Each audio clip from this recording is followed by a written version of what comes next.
The views and opinions expressed on the L&M Radio Network solely belong to those who make them and do not necessarily reflect the views and opinions of the L&M Radio Network or our affiliates and advertisers. The following program is intended for mature audiences. What I want to do for a moment here is to take you back in time. I want to show you the world on which you live. To the Rockies, you're on there with Richard C. Hoagland. Hello. Yes, how you doing, Art? Okay, sir. Hey, Rich, how you doing? This is Gary here. Martian here on Central East Florida, home of the Martian Revelation. Hey, Richard. I got a question for you. During that infrared image, right? Now, being what it shows, like you said, they're still showing a lot of things there, even though a lot of noise. Incredible things. Could it be more in the realms like going up to where I have proposed about artscapes? Given how much noise in the image, Gary, I don't know yet, and I think that's why we have to force politically more images out. We've got to get with allies that can help us. I mean, obviously, this character, Dick Hoagland, who's leaking this stuff on a website that he controls, right? EnterpriseMission.com. He's hoping that someone will be smart enough to figure it out and exert the proper pressure. Get all those images out of secret archives. Mm-hmm. Yes, sure. That's a good point. We need the resources as in any political campaign. Sure. In other words, we've got to think of this now as a political, we're within sight of the goal. We've got to cross the goal line, and we need the real help of everybody to do it because we've got the goods. Indeed. We have the goods tonight. Indeed, and the Martian Revelation here to help do that. And thank you, Richard, for your support. And Art, it's certainly nice talking to you again. Good to talk to you, sir. And like you said, Art, we're rocking, man, and we're going to rock this boat, and we're not going to let them tip us over. Ain't that right, Rich? Yes, sir. All right. Take care. I should mention that Gary shows on Saturday night. He's trying to become another Mr. Bell. I see. And he's doing a hell of a good job, and he's had all the creme de la creme on. And any support that he can gather, I would certainly support because we need more voices. The planet Mars is next to our own, the fourth world counting out from the sun. Barren, perpetually cold, and with a thin atmosphere of poisonous gas. Surely no intelligent life could survive there. The surface of Mars, we now know, is covered with meteor craters, gigantic mountains, and deserts that reach around the entire planet. And one thing more. A giant sculpture that many scientists now speculate was created by some unknown race of intelligent beings. And if it is what it appears to be, what does that have to do with Earth? Go to www.thefacesofmars.com. That's www.thefacesofmars.com.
That's right. Rock me, baby.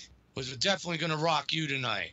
Good evening, boys and girls, ladies and gentlemen, and all you ETs out there on the bite waves of the internet and wherever you're at down through time monitoring this show. I'm Gary Ligier, the Mars Revealer, known also as the Mad Martian, and I would like to welcome you all to the Martian Revelation that is upon you all again now. And today's October 13th of 2018, or the 14th, depending upon your time zone as this airs through time.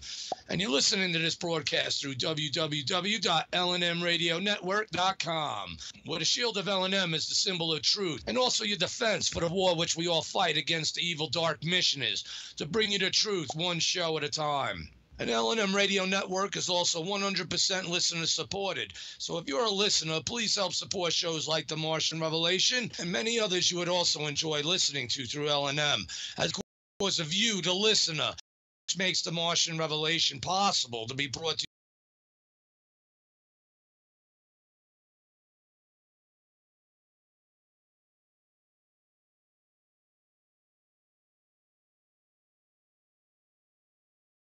you all back through time.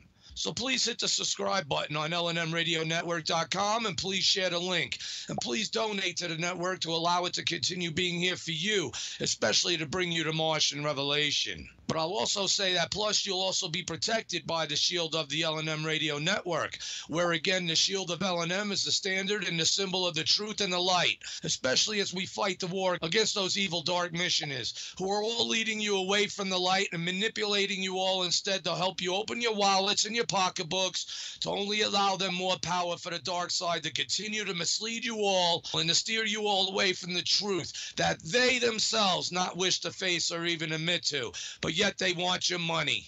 And that's why your listenership and your donation support counts and helps us all to not only fight, but to win against those evil dark missioners, as well as to secure a future which we all can literally make the Martian Revelation our reality by changing our fate. So please donate today to lnmradionetwork.com, and also please donate also to the Martian Revelation so that you too can become part of the Martian militia. Just remember also that if you're listening to this Martian Revelation show on again, www.lnmradionetwork.com, then know that you are the resistance. And I would also like to offer the opportunity you all as the listener to add some flavor to the Martian Revelation by sending me an email at marsrevealer@gmail.com. Again, that's marsrevealer@gmail.com. I'd like to see what you as a listener have to say. You know, any comments about the show? And do you have any guest requests or topics that you would like to see and hear on the show? Or any guests that have been previously on the show that you all might not want to have back on again? But also, if you want to ask the request to have a song played on the show, or even including your own, again, just email me. Maybe some of you are the creative type, and, you know, you may have artwork ideas for the show, or any memes that you would like to share your thoughts and your creativity to be seen on the show. Again, just email me at marsrevealer@gmail.com. marsrevealer@gmail.com. So welcome to the Bazaar, everybody. And just remember, this is the most rockin', informally science-educating show that there is. And let's make our fate and let us all make the Martian Revelation all of our reality. So that being said, we got a very rockin' show for you tonight with an awesome guest that hasn't been on this show for 16 years.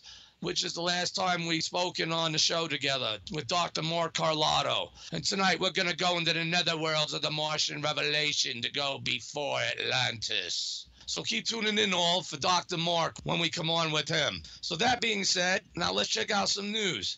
From an old article, but still relevant, by the Associated Free Press on December 22nd of 2017, that states, managing Mars, who has a right to its resources? And two scientists propose a method of divvying up the Martian resources based on the concept of cooperative sovereignty.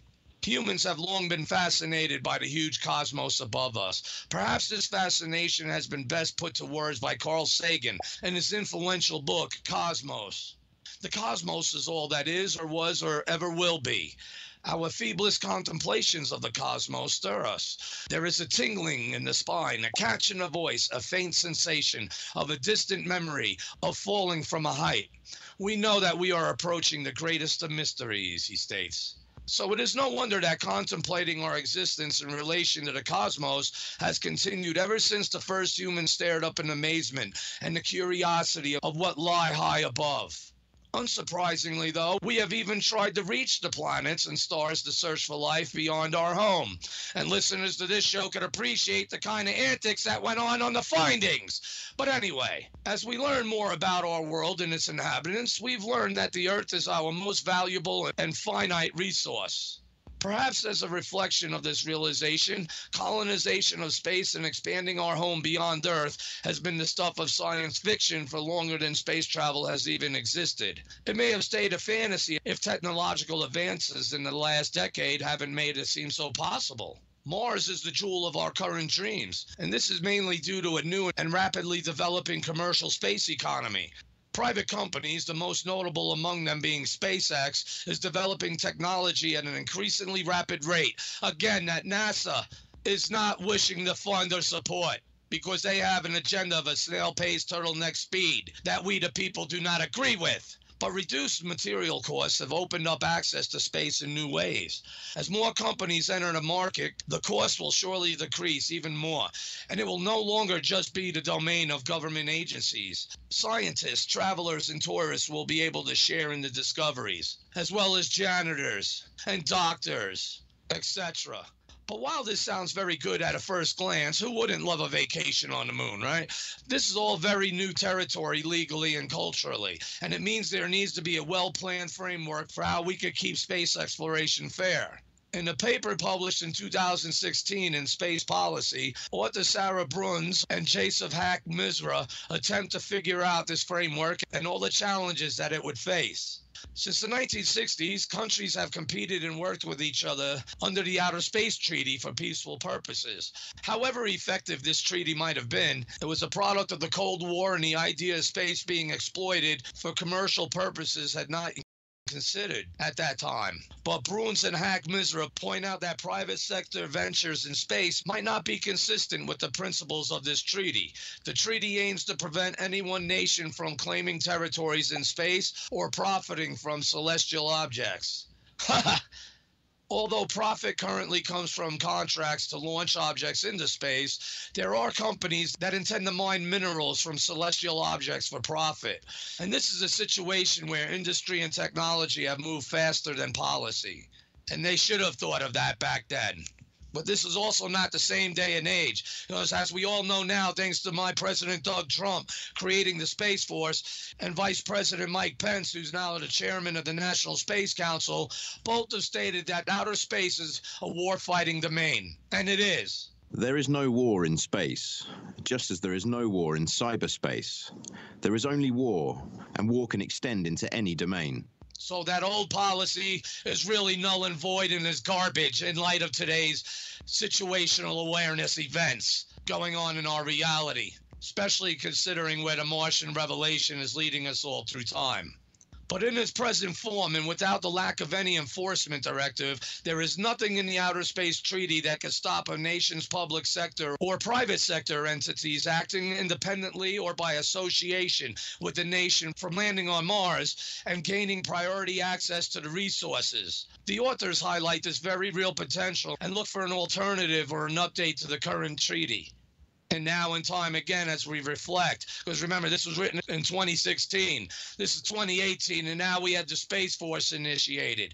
But the Antarctic Treaty System and the UN Convention on the Law of the Seas are policies currently in effect, which address the same dilemmas currently facing the Outer Space Treaty. At first glance, it may seem like a bizarre comparison between the seas, Antarctica, and Mars. However, the common theme among all these is how they are governed in cooperation between the nations, and no one government has claims on the seas or even on Antarctica. Both of these treaties emphasize on cooperative sovereignty as a model of governance. As that name suggests, the governance of those areas is through mutual cooperation between countries. In fact, countries must follow this doctrine and trust other countries to follow it. Basically, the honor system. Both these treaties have been quite successful in thwarting feuds among nations. But if two countries do not trust each other, then how is the treaty supposed to resolve their differences? The authors did a comprehensive review and found two fundamental disadvantages of this style of governance. The first is a lack of a strong central authority which can decide on legal disputes and enforce doctrines. The second is that resources obtained must be shared by all players. Ha! Good luck! For example, some countries might be willing to put in the effort in taxpayer dollars to make mining profitable, but sharing it with other countries will then not be fair to their own taxpayers. This is exactly the reason why we have not mined the seafloor and why the United States has not signed on to the UN Convention on the Law of the Seas. Therefore, equitable resource sharing should be excluded from any Mars treaties. I agree. Like our Vice President Mike Pence, also chairman of the National Space Council, stated, "And here from this bridge to space, our nation will return to the moon and we will put American boots on the face of Mars." And taking all the pros and cons into consideration, the authors also propose establishing planetary parks and exclusive economic zones on Mars. Planetary parks, as their name suggests, would be like national parks, preserving the environment as is. And the exclusive economic zones would be used for colonization. However, no country will be allowed to claim territory as its own. Once a country settles in a zone, it can govern that zone by its own laws and use the space for scientific studies and mining. Other nations could use that zone if they follow the laws. In addition, the maximum size of an economic zone could be specified so that a large part of Mars can be preserved. Yeah, right. It is said that science fiction is a reflection of humanity's tendency to ruminate on the future. Science fiction stories of colonization of planets have come a long way from Edgar Rice Burroughs' Princess of Mars to current stories like those shown by The Expanse. In The Expanse, humans have expanded beyond Earth's boundaries to establish colonies on Mars, the asteroid belt, and even on some of Saturn's moons. The series subsequently shows the political and societal problems caused by this, which includes an armistice between Earth's united government and Mars. In a way, that series shows us a picture of what problems a spacefaring society could face. The fact remains that humans had to think ahead. The plan outlined by the authors of this paper is a start, and it surely will not be the end. But on to another relevant article by Megan Bartell, Space.com senior writer, from September 20th, that states astronauts going to Mars will absorb crazy amounts of radiation. Now we know how much. And there are plenty of challenges to putting people on Mars, whether you look at the rocket, the astronaut, or the planet itself. Now, data from one of the many spacecraft that work around Mars confirm just how dangerous a round-trip human journey would be by measuring the amount of radiation an astronaut would experience. Cosmic radiation is made up of incredibly tiny particles moving incredibly fast, nearly at the speed of light, the sort of phenomenon a human body isn't very well equipped to withstand. That radiation travels across all of space, but Earth's atmosphere buffers us from the worst of its impacts. That means the farther away from Earth's surface that you go, the more cosmic radiation your body absorbs. But by the time you're traveling to and from Mars, that gets to be a very big problem. Radiation doses accumulated by astronauts in interplanetary space would be several hundred times larger than the doses accumulated by humans over the same time period on Earth, and several times larger than the doses of astronauts and cosmonauts working on the International Space Station in low Earth orbit. Jordanka Semkova, a physicist at the Bulgarian Academy of Sciences and lead scientist on the new research, said in a statement, "Our results show that the journey itself would provide very significant exposure for the astronauts to radiation." And these results are based on data from the European Space Agency's Trace Gas Orbiter, a spacecraft that has been circling Mars since 2016. One of the instruments it carries is a dosimeter, which has been taking measurements throughout the orbiter's journey. According to the team behind the new research, those measurements show that just getting to and from Mars itself would expose astronauts to at least 60% of the current recommended maximum career exposure. What precisely that recommended maximum is varies with sex and age, but it ranges from 1 sievert for a 25-year-old woman to 4 sieverts for a 55-year-old man. The measurement of sieverts already accounts for differences in weight. But 60% for the round trip is particularly concerning, since presumably the point of going to Mars is to spend at least a little time on the planet's surface, ideally without overdosing on radiation. So that makes a lot of sense. But from another article from The Independent by Andrew Griffin from October 1st states that traveling to Mars in deep space could kill astronauts by destroying their guts, finds NASA-funded study. The research raises substantial red flags about the possibility of humans taking journeys to places such as Mars. It follows previous studies that suggested such journeys could do significant damage to people's brains and might age them prematurely. The new research subjected mice to the same kinds of bombardment by galactic cosmic radiation that would affect humans if they were on long space journeys. And that radiation could cause damage to the gastrointestinal tissue that would lead to long-term functional alterations. And the study also raises concerns that those astronauts would be at a high risk of developing tumors in their stomach and colon. Well, we can't have that happening now. So I say they got to work around it instead of spreading the fear of this to try to keep us on the ground like ostriches with our heads stuck in the sand. So get on it. But heavy ions such as iron and silicon are damaging because of their greater mass compared to no-mass photons such as X-rays and gamma rays, prevalent on Earth, as well as low-mass protons in outer space, said the study's senior investigator, Kamal Data, a senior scientist at Georgetown University Medical Center and NASA. With the current shielding technology, it is difficult to protect astronauts from the adverse effects of heavy ion radiation. Although there may be a way to use medicines to counter these effects, no such agent has been developed yet. While short trips like the times astronauts traveled to the moon may not expose them to this level of damage, the real concern is lasting injury from a long trip such as a Mars or other deep space mission would be for much longer duration. The gastrointestinal tract is in a continuous state of self-renewal and replacement as its cells continually change. The top layer is replaced every 3 to 5 days as new cells move to take the place of older ones. Okay, and any disturbance of this replacement mechanism leads to malfunctioning of physiologic processes such as nutrient absorption and starts pathologic processes such as cancer, said Albert Fornes Jr., the director of the NASA Specialized Center of Research at GUMC.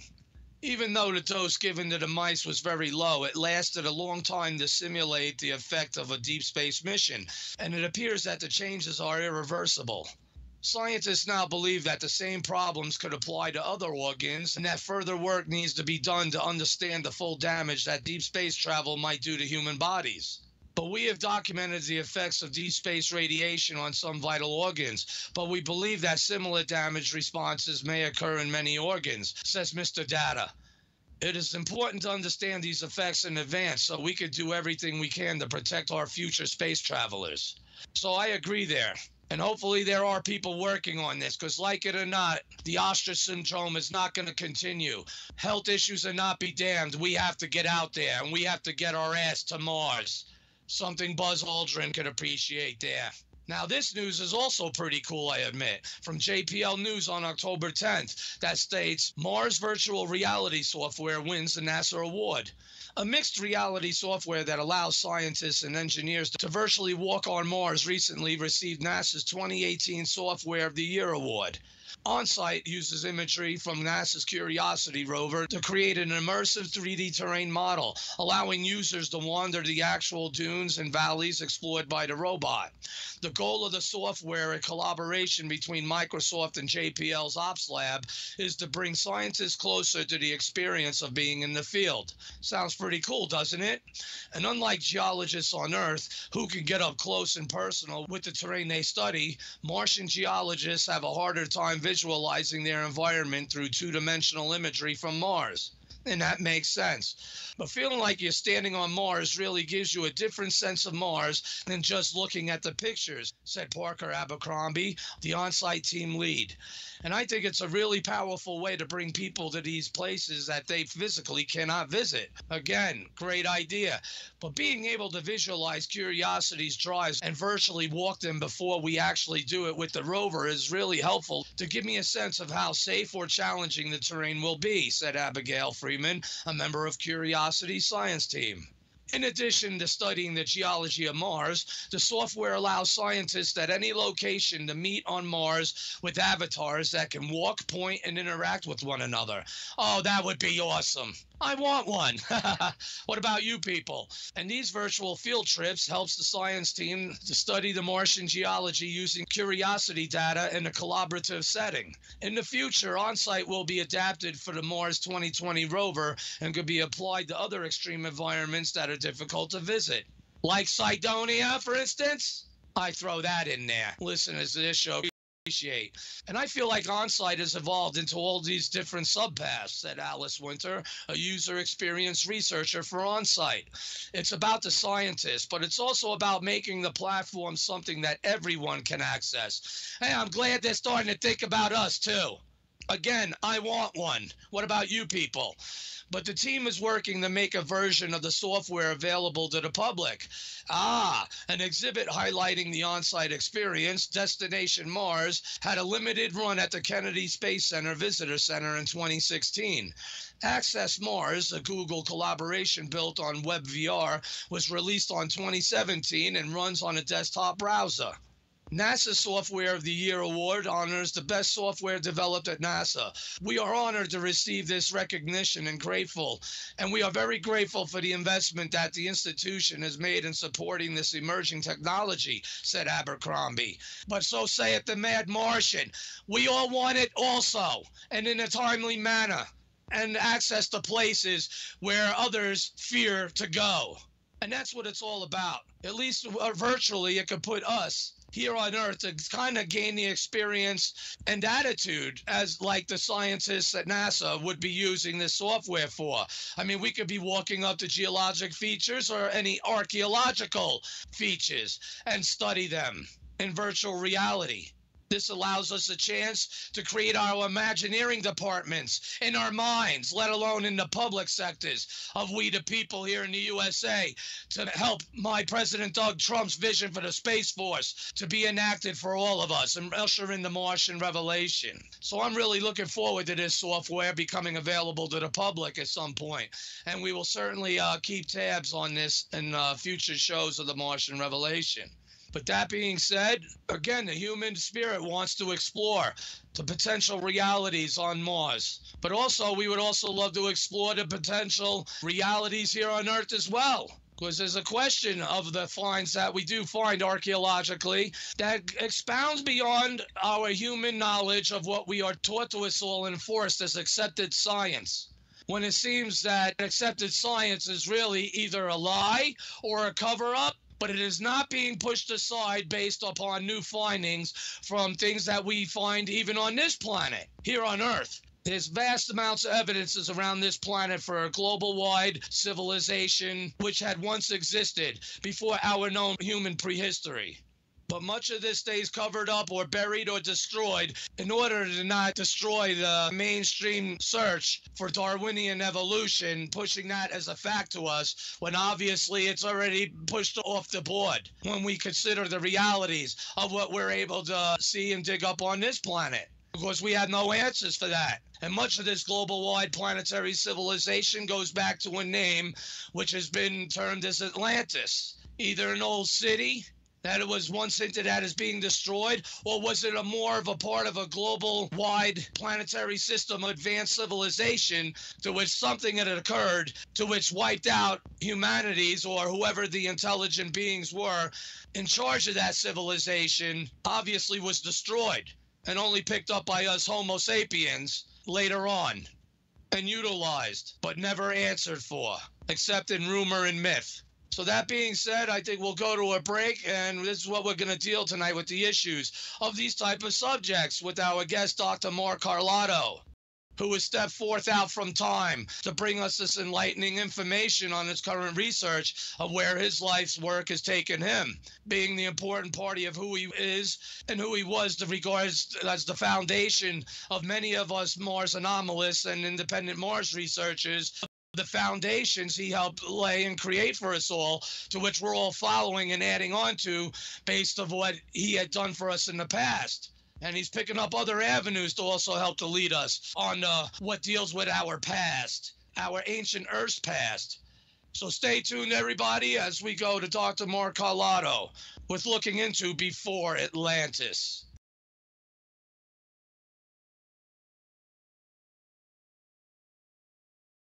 And as all the listeners to this show could appreciate, they know the motto: pack 'em and smoke 'em, because you're definitely going to need 'em.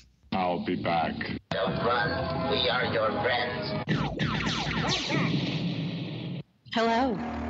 My name is Seraphine Hurley, and I'm your new host here on Late Night in the Midlands. On Saturdays from 2 o'clock to 4 o'clock, Tripping the Void. Are you going to come on a trip with me? We're going to talk about all kinds of subjects, from cryptozoology to taboos, cultural and otherwise, as well as anything abnormal. So I encourage you to come on and take a trip with me. Are you ready? I know that I am. The L&M Radio Network is the #1 network in the land. That's a big statement. Yes, it is. We have the best host with the best guests and the best information. I agree with that. As you should. L&M is surrounded by some of the top names in the business. Of course. And now you can take advantage by advertising on our station and or shows, or just sponsoring a specific show. Really? So go to our website, www.lnmradionetwork.com, and see for yourself what we have to offer. And then contact us at sales@lnmradionetwork.com, or see our contact info on our website, www.lnmradionetwork.com.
indeed. Welcome back, everybody. Searching for Atlantis. Searching for our proverbial Shangri-La. Boy, that was a deja vu there. Seems like we have been here once before. And welcome back, everybody. This is Gary Ligier, your host, Mars Revealer, also known as your Mad Martian. And you're listening to the Martian Revelation that is upon you all again now. And I'll tell you someone else who's looking for Atlantis, Dr. Mark Carlotto. Dr. Mark Carlotto is an aerospace engineer with over 30 years of experience in satellite imaging and remote sensing, signal and image processing, pattern recognition, and machine learning, as well as app development. He received a PhD in electrical engineering from Carnegie Mellon University in 1981. And Dr. Carlotto has published over 100 technical articles, and he's also written 6 books. His first 2 books, The Martian Enigmas and The Cydonia Controversy, are based on his 2-decade-long investigation of the face on Mars and other anomalous features of the Martian surface. That's right.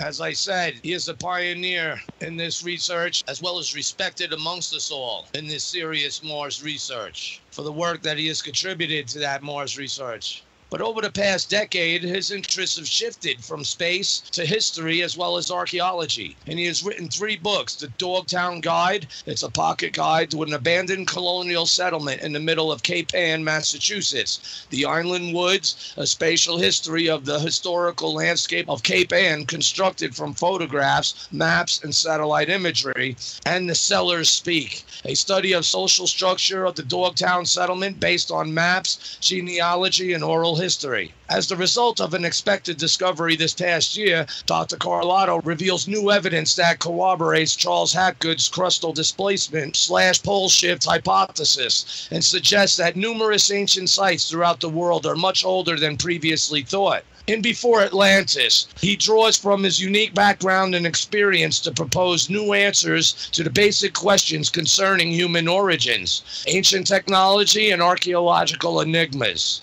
And what better one to bring forth on all this except one with experience and the knowledge and the work put into the Martian enigmas. And I got to tell you, Dr. Carlotto, it's really an honor to have you on. And damn, man, it's been 16 years since you last were on this show. 16 years.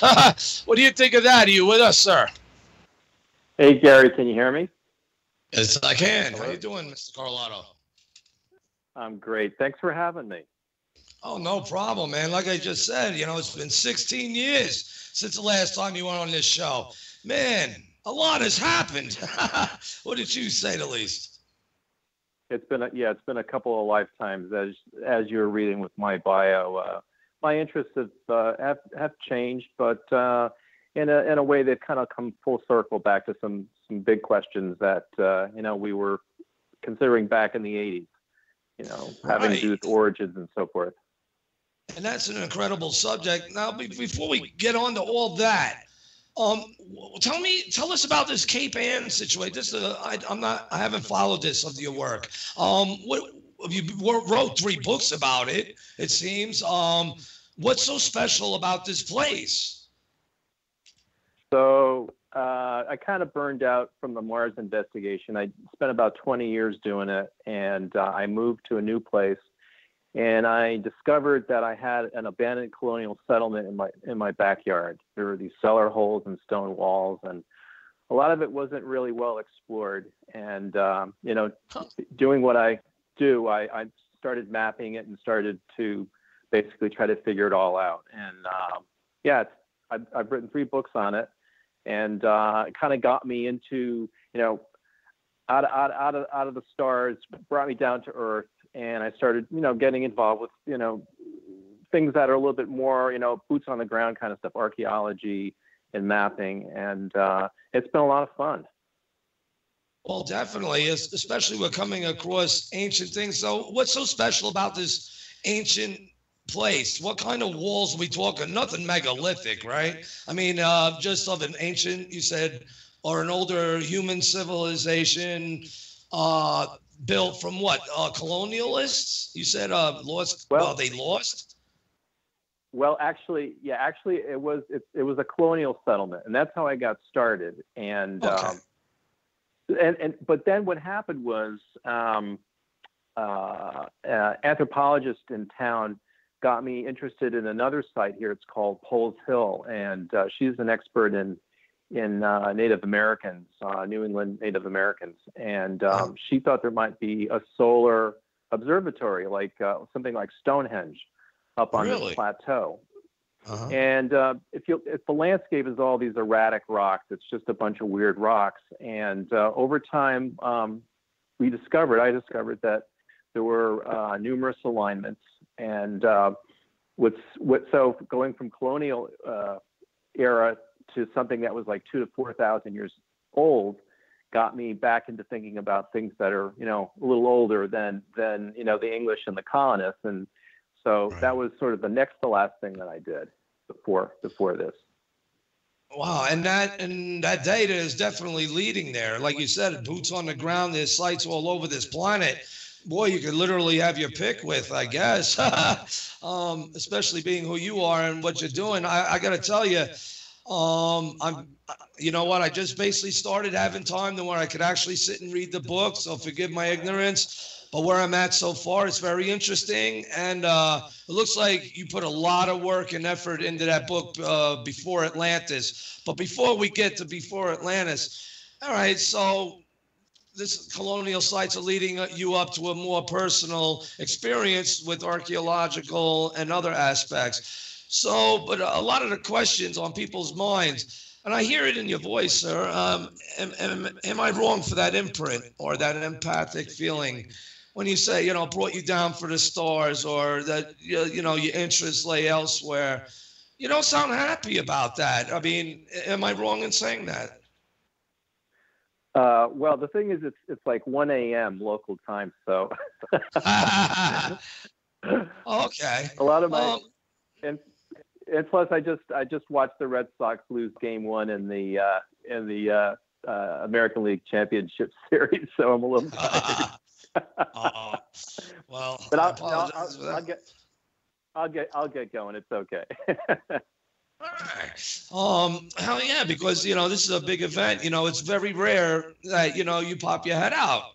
From at least from what I see, you have a YouTube channel where you have some videos and they look up to you for, and many are surprised. Again, you pop your head out now and then, like showing things and stuff, but that you're not more involved with out there again, like with Mars and the findings, especially of the face. As you know now, there's multiple data, and I'll say that confirms your work. All right, let me ask you that.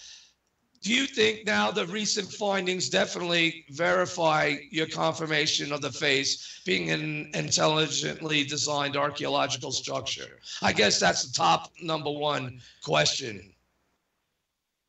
So I felt that back 20 years ago, 10 years ago when I sort of left the investigation, and there's been more imagery. And, it shows that under different lighting conditions and higher resolution that you got some really interesting stuff there on the ground. And the reason I sort of left the investigation is that it was like, I didn't know what else to do with it. These features I believe they appear as they do because they're so ancient. And that was sort of my contention back when I was working on this stuff, that these structures on Mars are almost indistinguishable from like natural background geology. It's kind of like in Egypt, you see these highly eroded pyramids that look just like a pile of rocks. And on Mars, these things are even more ancient. So it was like you're dealing with things that are millions, hundreds of millions of years old, and it was like, if these things were intelligently designed, it leaves this huge gap between stuff, millions or hundreds of millions of years ago and our history, which only, goes back maybe 10,000 years. So it's like, what's going on in between there? Sort of that's what Before Atlantis is kind of starting to get into now. Right, and where, again, like you said, your boots on the ground effort now, which you can utilize those techniques to hear about our own history. I appreciate that. And that's good that you have a desire and a flair for that. I still say there's a connection between the two. But again, your work, exemplifies the whole matter of the kit and caboodle of what is seen up there and the importance of it. I'm just surprised. Well, many are surprised that you would just, I don't know. So I don't want to pressure you. And, we can move on. Obviously, you're hinting, but does it make you uncomfortable, the subject, or did anything happen? Certainly, you can understand my question. I mean, no disrespect. Oh, you mean why I stopped working on Mars? Yeah. It seems, it sounds like you're distancing from the credibility of the work you put forth on the face and the surrounding features. I mean, it was exemplary. And I remember seeing that you did it even on the 1998 face. And I think did you do the 2001 face too, which was shape and shading? I think you did. Yeah.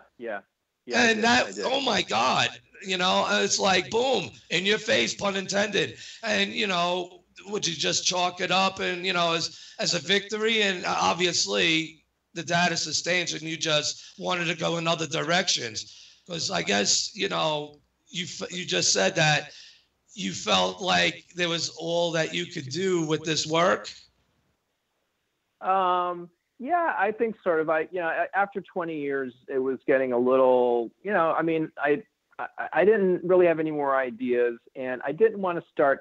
If from when we talked last time, I'm not the kind that likes to speculate a lot. I like to keep, I don't like to say things that I can't verify, can't prove. Right. And, it was like getting to the point that there wasn't much more I could really say. And so it's just that my interests, they just shifted. I physically moved from one place to another. And it turned out that I had this, like I said, this abandoned settlement literally in my backyard. And it was like, so it got me kind of going in a different direction. That must be awesome. Is that a big, this ain't like a little acre or two thing, right? That's in your backyard. I mean, it's pretty large, or it goes traverses the areas. It's a couple of thousand acres. It's in the middle of, where I live is in Gloucester, Massachusetts. It's noted for, the perfect storm and, and sailing and fishing.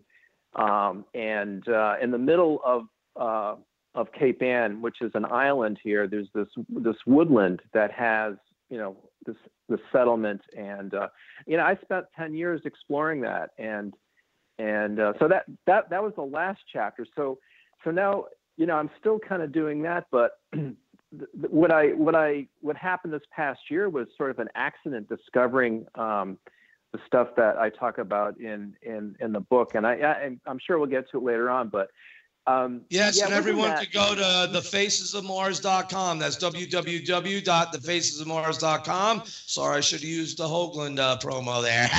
But anyway, and scroll down the page, see the book link, information for Mark Carlotto, Dr. Mark Carlotto here, as well as attributing videos you can watch after the show, whatnot, of his work with, Cydonia and also the moon and other aspects. I mean, there's more I could have put, but I mean, you can follow that data by clicking through those links to the YouTube, right to his channel. He does have a lot of work there. And also see the promo vid, I guess that is for the, Before Atlantis book. I mean, as if you need an extra promo to help you all, click on that link and buy that book. I mean, I'm reading it now. Again, I just started. I'm like 20 pages in. But I got to tell you, the way you started it and jumped right in, Mark, you're right. You're not a guy who likes to speculate. You lay out the data from the beginning. And from what I glanced through real quick, and I'm like, wow, I can't wait. I cannot wait, because you lay out so many aspects to this theory that's more, I believe, of a factual basis. It's like, how can you deny it at that point? And again, you just mentioned about because of, I believe you were attributing to Mr. Hapgood's theory of crustal displacement. I think you hinted at, or you were going. I'm sorry, so I'm jumping ahead. Yeah. No, that's a key part of this. But let me just, I'm happy to talk about Mars, and there was nothing that made me, move on or anything like that. It was just sort of naturally kind of resolved itself, and then I went on to something else. Right. And I'll probably get back to it again one day soon. I'm totally into SpaceX and what they're doing. I watch practically every launch. I think it's just an amazing. It's an amazing company what Musk has done and what they're doing. It's just revolutionizing every. Yeah, but Dr. Mark, ain't it incredible that NASA will not fund or support it? Ain't that ironic? And it took Mr. Mazawa, an international, collaborator, which we thank him for having the balls to do. But why ain't NASA having the balls to fund something here that, bam, is going to make this country great permanently, especially with the Space Force? I mean, there's so many avenues we yet to discuss from Dr. Mark. But what do you think about that NASA's reluctance? What do you think is just competition? Well, I don't know. I thought that NASA was actually one of their customers, right? Aren't they going to be launching astronauts to the space station? Well, yeah, doing subcontracts and stuff like that, but actually to fund that big effing rocket, not the big Falcon rocket, like Mr. Musk said, the big effing rocket, and I stress that all the time because it is a big effing rocket. Oh my God, Dr. Carlotto, short of Werner von Braun's proposals, this is the next best thing. Yeah, I mean, this is von Braun, in the current age. This is what he's probably like reincarnated in Elon Musk. Right. It's incredible. And right? I'm glad to hear your vocal support for him, sir. Thank you very much. We the people need you. Yes. And we do want you back in the Mars research. There are people that want your involvement. And again, like myself and many others, we respect the work you have done and the work that you do. And, we can respect the different paths that the life has taken you. It takes us all. But notice how we're back here again after 16 years, Dr. Carlotto. So anything's possible. The Martian revelation's upon us. And would you agree that now this show and everything going on is more relevant now than it was then? That's amazing. It is because we're that much closer to being able to go back. Indeed. And that I look forward to that. So hopefully, Musk, I would love to get him on the show. And smoking and everything, whatever makes him feel comfortable. We're all human and it's legal. But he's a visionary who demands, in my opinion, our respect as well and our support. And Mr. Mazawa, thank you very much. I'd love to have you on too. No disrespect, but I'm a believer in making the Space Force in our nation, we the people, great permanently. And space needs our architecture. And Mr. Musk lays it out. NASA seems to more have like a turtleneck pace speed at the agenda they have, and it's more international rather than we the people. So thank you very much again. I'm sorry to keep elaborating on that, but it's important, everybody. Support Elon Musk. He's got balls. Why can't you for him? So, and it benefits us. So that being said, all right. So the work that you've been doing regards to these different sites, and obviously is still opening doors for you there. Again, we all respect. We do want your presence again. So what began to lead you to what made your desire to lay out everything that you did in before Atlantis? Because even Mars could be around to the time on Earth before Atlantis. I mean, so all this can, and I think does correlate somehow, but we've yet to pick your brain on that. Yeah, I mean, obviously it's all connected. It's kind of all one equation. Everything's got to add up, right? And and so I sort of like feel like I'm working it from the other end now, working backwards. So you're trying to fill this gap between 10,000 years ago and and millions of years ago, like we're beginning to touch on Mars. Some of the evidence for these structures on Mars being vastly ancient had to do with alignments. You remember Hoagland's alignments with the summer solstice, sunrise, that doesn't currently line up, but it did a half a million years ago. And so it was the alignments on Mars that kind of got me thinking about alignments and things that do or do not line up to the North Pole. And that's actually the connection with Before Atlantis. It's all about alignment. Okay, exactly. And just like the pyramids of Giza off of true north by so many inches or degrees, however that is, and compared to other sites where, well, they're much further than that. And I don't want to, give your info away in an untimely manner, but what I'm seeing, and like you set the stage excellent. So you're able to you got my attention, and I noticed, you use some advanced thinking there and laying out for even a layman to follow along, and then we get it, and then what you're presenting of why that makes a difference, and why does that make a difference, Dr. Mark, regards to the alignments and positions of these structures? So you got like the pyramids and Washington D.C., right, laid out in the cardinal directions, north, south, east, and west. And this is the way we tend to build things. We don't just build them in some arbitrary direction, but things tend to be generally lined up to north. Sometimes, like for ceremonial purposes, you might align it to like the sunrise, the summer solstice sunrise, or something like that. But generally, you're lining things up these days. I mean, that's the way people kind of build things. So you find, Giza, the pyramids in Giza, and a lot of the pyramids in Egypt, for that matter, temples like in Angkor Wat, in Thailand, and sites across the world are lined up to the cardinal directions. But then what happened was this past spring, I was getting ready to go on a trip, and I wanted to visit some sites in Mexico. And so I brought them up on Google Earth, and I'm looking at them, and it's like, why aren't these sites aligned to north? They're really kind of skewed quite a bit. And I remembered that a gentleman by the name of Rand Flem Ath, who wrote the Atlantis Blueprint, and I think When the Sky Fell, he wrote several books, and it was based on Hapgood's theory of crustal displacements.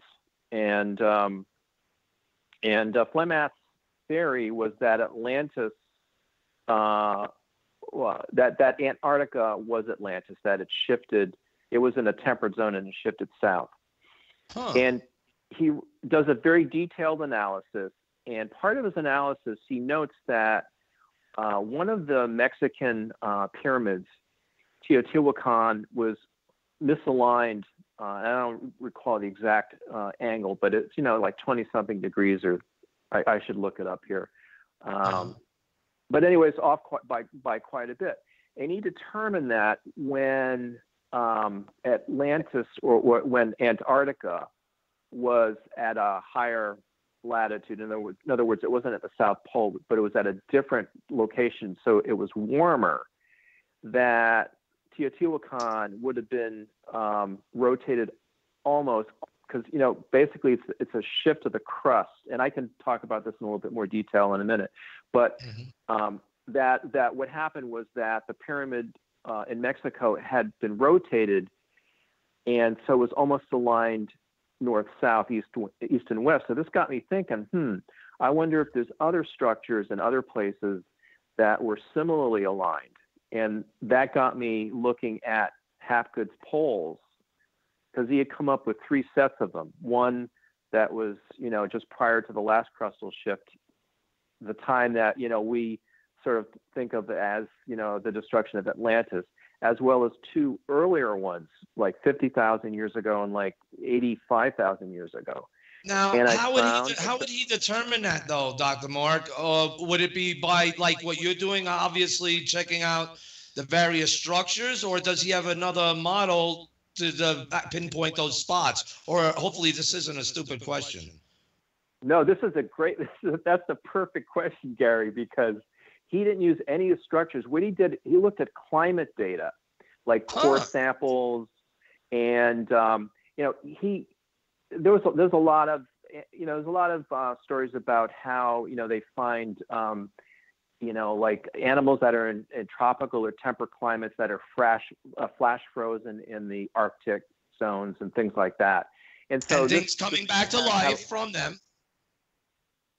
Well, I don't know about that, but so in other words, things are there's like big changes that seem to happen with climate zones.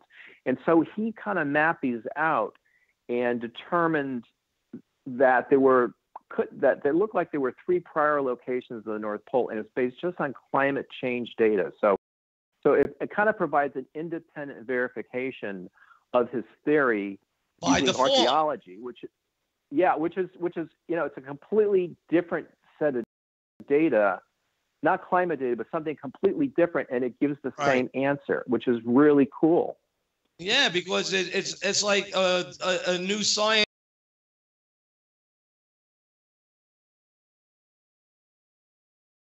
attributed by default unto itself to verify those spots by you said Hapgood, right? And the things that he did, climatology, science. And this also proves the theory that, yes, people, like you said, lay out their things pointing usually toward north. So this gives us, and it's pointing is what you're saying, by this extra side default new research, which is really common sense and genius once you figure it out to look for that, Dr. Carlotto. And notice that it's pointing to those very spots that he had detected, and that's incredible in itself. So that means different ages, these various structures would have to be pointing at these spots, and I think that's part of your point, that in a way that might be how we could determine at least how old potentially something could be of the structure that's pointing to any one of those points. That's exactly it, Gary. That by looking at the orientations of these structures, you draw, and I show this in the book, you draw great circles that go through these structures at right angles, and they intersect at four locations. They intersect in 2 places near the North Pole and the South Pole, and I really focus on the North Pole, on their locations. The South Poles are just pretty much just 180 degrees opposite, but the locations are near Hudson Bay, on either side of Greenland, and near Alaska, and these, like I said, these sites are correlated. They're very similar to Hapgood's locations, and by virtue of these alignments, the reasoning is very simple. It's like if these structures are aligned to these pole locations, and you're able to use climate data to date the poles, it gives you a way, basically, of inferring the age of these structures. And you can't. What's really see what the sort of the challenges. Like a lot of archaeologists use radiocarbon dating by So in other words, there's a site and there's like charcoal or some organic material, and they can estimate the age of it from the carbon. There's really no way to date the rock itself. Right. It could be millions of years old for all you know. You don't. There's really no way. That's right. So this provides a way of doing archaeological data, really using the Earth as a time machine, and there's no other way to do it. And so it's new, and the results are really compelling. The one thing that's on shaky ground is that Hapgood's theory was really never proven in the first place. So it's kind of an interesting situation. About what? Crustal displacement? Yeah. Or the overall effects of that, which would mean pole shifts. Well, I think both, because there's a theory or a paper that came out within the last few years that a major crustal shift occurred around the time of the Cambrian explosion. This is when the number of species on Earth just exploded. And this, I think, about 500 million years ago, something like that. And so what happened then? They have pretty good proof that the Earth rotated about 90 degrees. I don't mean now by that. I don't mean the spin axis. So we're always sort of pointing. Like now we point towards Polaris, and before that we pointed towards Thuban and the constellation Draco. I don't mean that. For each new pole position, it did that. It pointed to those places. You mean? Well, the spin axis has always really kind of changed. It's always been pretty much the same. There's a little bit of wobble on our axis. What's changing is the crust. The crust, it slips. It's sort of like an orange, like the skin of an orange, moving over the center part of the orange. So it's like the crust shifts, but so in other words, the location of the North Pole is different. So now that would take a tremendous force to cause that orange peel to sliver along. It's what it's covering, the insides of it. Right. That would take a tremendous force. Wow. And again, I still think this connects all the Mars and everything. But go ahead, sir. Yeah, that's right. A tremendous force, and they haven't really been able to figure out the mechanism. However, there's pretty good evidence that it happened on a massive scale, at the time of the Cambrian explosion. So what I argue in the book is that there's evidence, and this is a little bit into the nitty gritty, but it looks at other data that suggests that as you go back over the last 100,000 years, the magnetic poles, which sort of track the North Pole, but it moves around a little bit. It's like, it's the declination on your compass. You have to correct for, the difference between magnetic north and true north.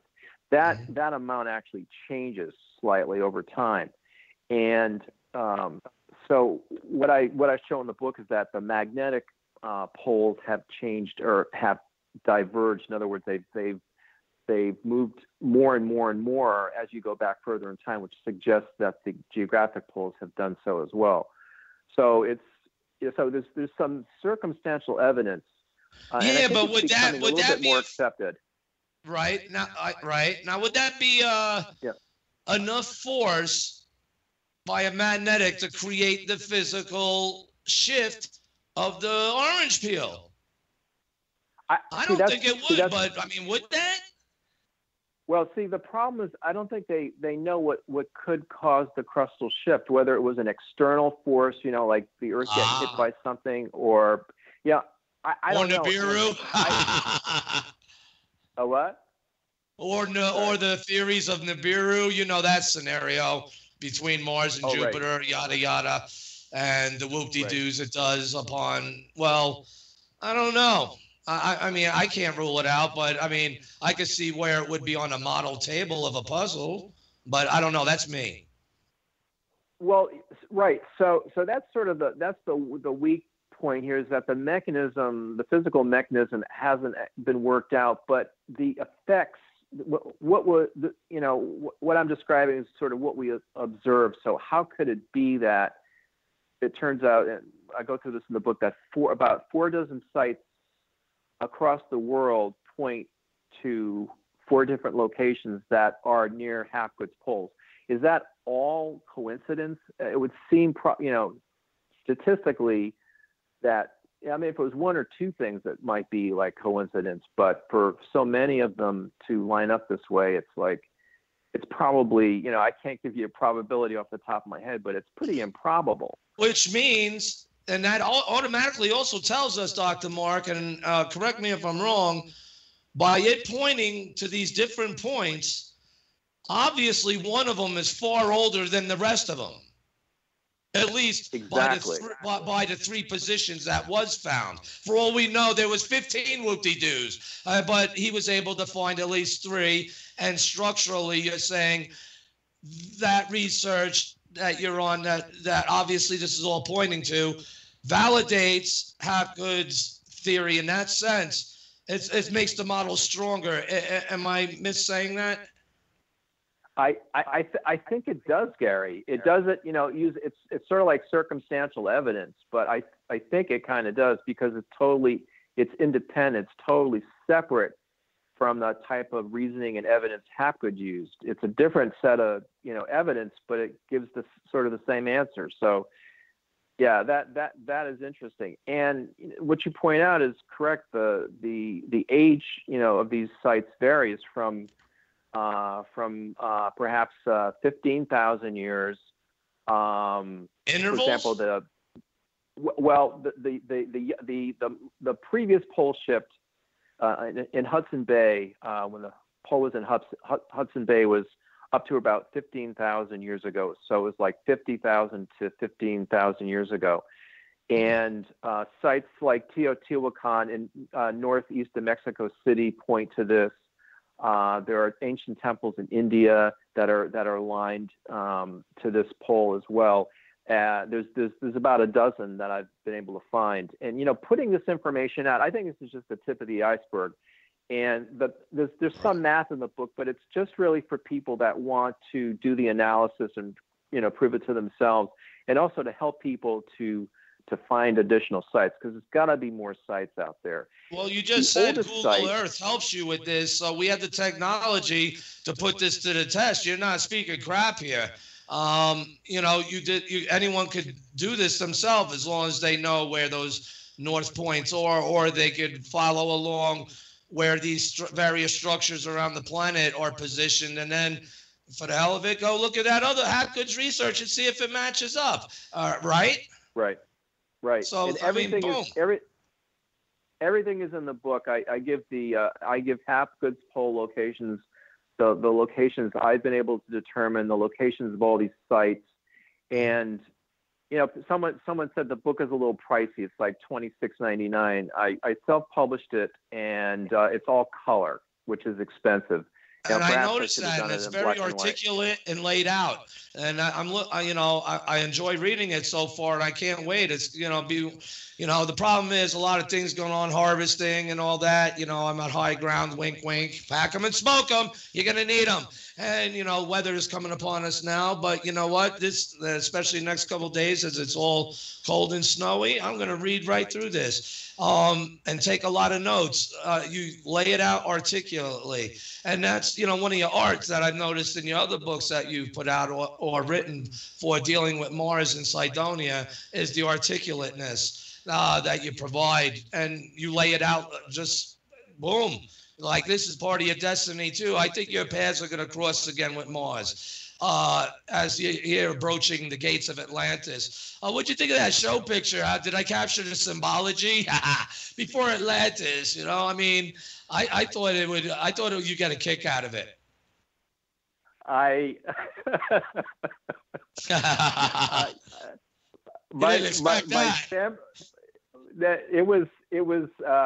It's a little over the top, but everyone in my family, including me, love it. Yeah. That's cool. It's great. I'm going to send you a larger version without all the words on it, just for you and your family. I had a feeling you get a kick out of it. I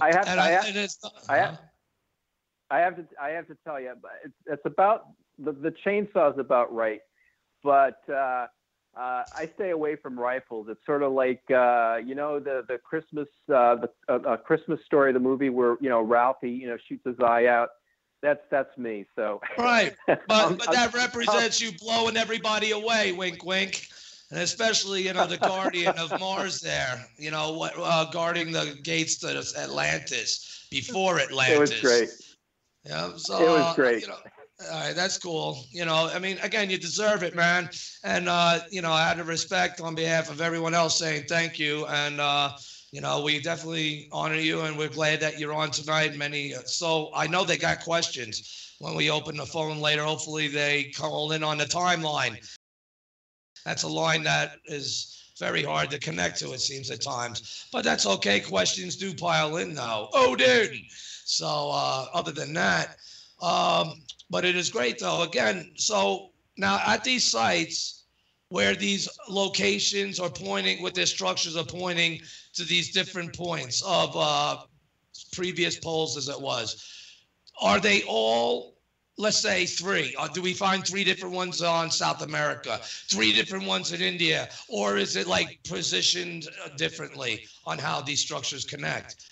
Which would mean that the civilization, if all 3 are on each continent, and that would mean it goes back much further.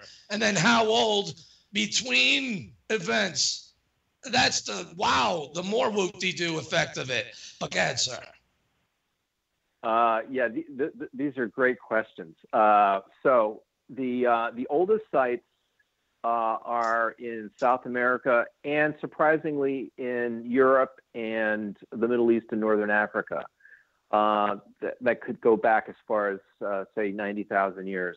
So places like Machu Picchu, these places with these enormous like 100-ton monoliths that are cut with these incredible shapes that fit together, that are characteristic of quote unquote Inca technology, but it's probably obviously much more ancient than that.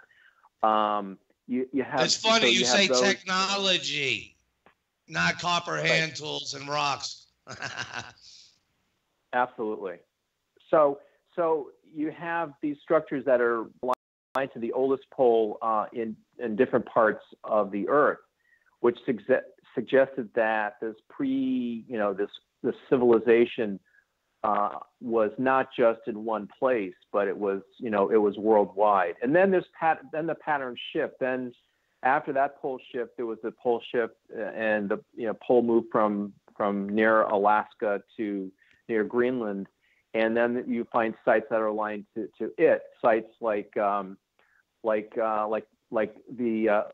Parthenon on the Acropolis in Greece. I mean, who would think that would be could be 50,000 years old? So is it pointing to one of those older spots, Dr. Mark? Sorry to interrupt. Yes, it is. It is. But the key thing is that I'm not claiming that the Parthenon is 50,000 years ago. I'm claiming that the original site, that the space, that the layout, the plan of the original site was laid out, and then you build over it, you build around it, and there's a lot of precedent for this in the literature. Do you see the changes? Do you see the changes in the shift, maybe from where the base was to a previous epoch of position compared to what they put on top of that base? That would point to a different age of polar spot. Well, there might.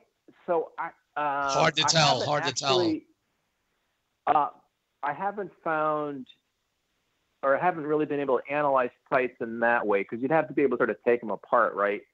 Look at like the oldest underneath, and then so based on what you see on the surface is really all I can go with. But the interesting thing is that things that were misaligned, that things that used to be aligned and then they became misaligned when the pole shift, rather than just build over them in the right direction, there's a lot of precedent, a lot of evidence that over time, people, out of respect for, what was old, what came before, you just kind of stuck to the old plan. So you built in that tilted direction. Like Mexico City now is not lined up north, south, east, and west, but it's oriented in that old direction that could go back 50,000 years ago. That makes sense. Or even longer if you consider, like you bring up in your book a lot, very detailed, I will add, it seems, the precessional cycle through the zodiac. But how many times did it whoop-de-doo around the zodiac? That's the thing on how old it actually is, because it doesn't say, all right, we run around the zodiac 4 times or once, or you know what I'm saying? Or is there a way to determine that age in essence? Because you said like the Earth in essence is like a time machine. Right. So like, okay, so if the pole shift stuff kind of gives you the, whether it's 10,000 or 50,000 or 90,000, roughly that range of times, then you can actually look at some of the symbolism on these sites. For example, in Cusco in Peru, Sacsayhuaman, I'm probably butchering that name, which is north of the city, this fortress that it was thought to have been, built by the Incas. But is that cool-looking zigzagged, big, giant block walled, beautifully ornate? Yes. That is an amazing sight, ain't it? Yes. So that is the symbolism is that that's the head, and Cusco is the body of a puma, a mountain lion. Okay. So if they're making a reference to a lion, and there's other examples of this in the book. There's the Temple of the Winged Lions in Petra in Jordan, which has a similar alignment. These, if they were built in the era or the age of Leo, the lion, that sort of falls into the same. It kind of corroborates the 85 to 90,000 year estimate on their age, and there's several other examples. Well, they would have to be incorporating. They would have to be deliberately incorporating that astrological fact within the design of their structures, literally. Yeah, exactly, and it's similar. So it's similar to, Baval and Hancock.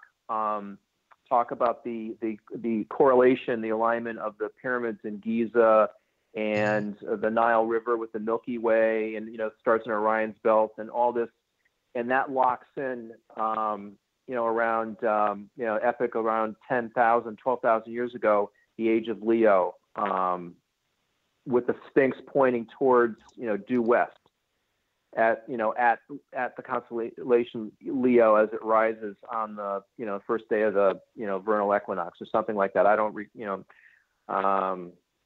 right. I'm probably not stating that exactly, but the point is that these processional patterns. There's many examples of things that kind of lock in, and so we're finding that. I'm finding this as well in these other sites. So it's that same kind of theme. But it's sort of repeating, like you said, 3-4 processional cycles ago. So it's not this processional cycle. It's not this 26,000 year cycle, but it's like 26 times 2 or 3 or 4 ago. Right, and so that's the thing to determine how that can be done. But let's go to a break, Dr. Mark. And is there a way that you can mute your mic until we come back? That'll be great.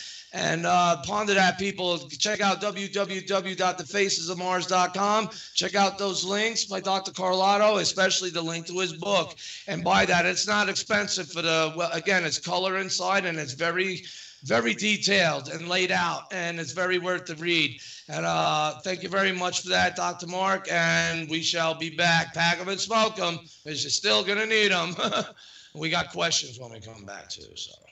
I'll be back. Don't run. We are your friends.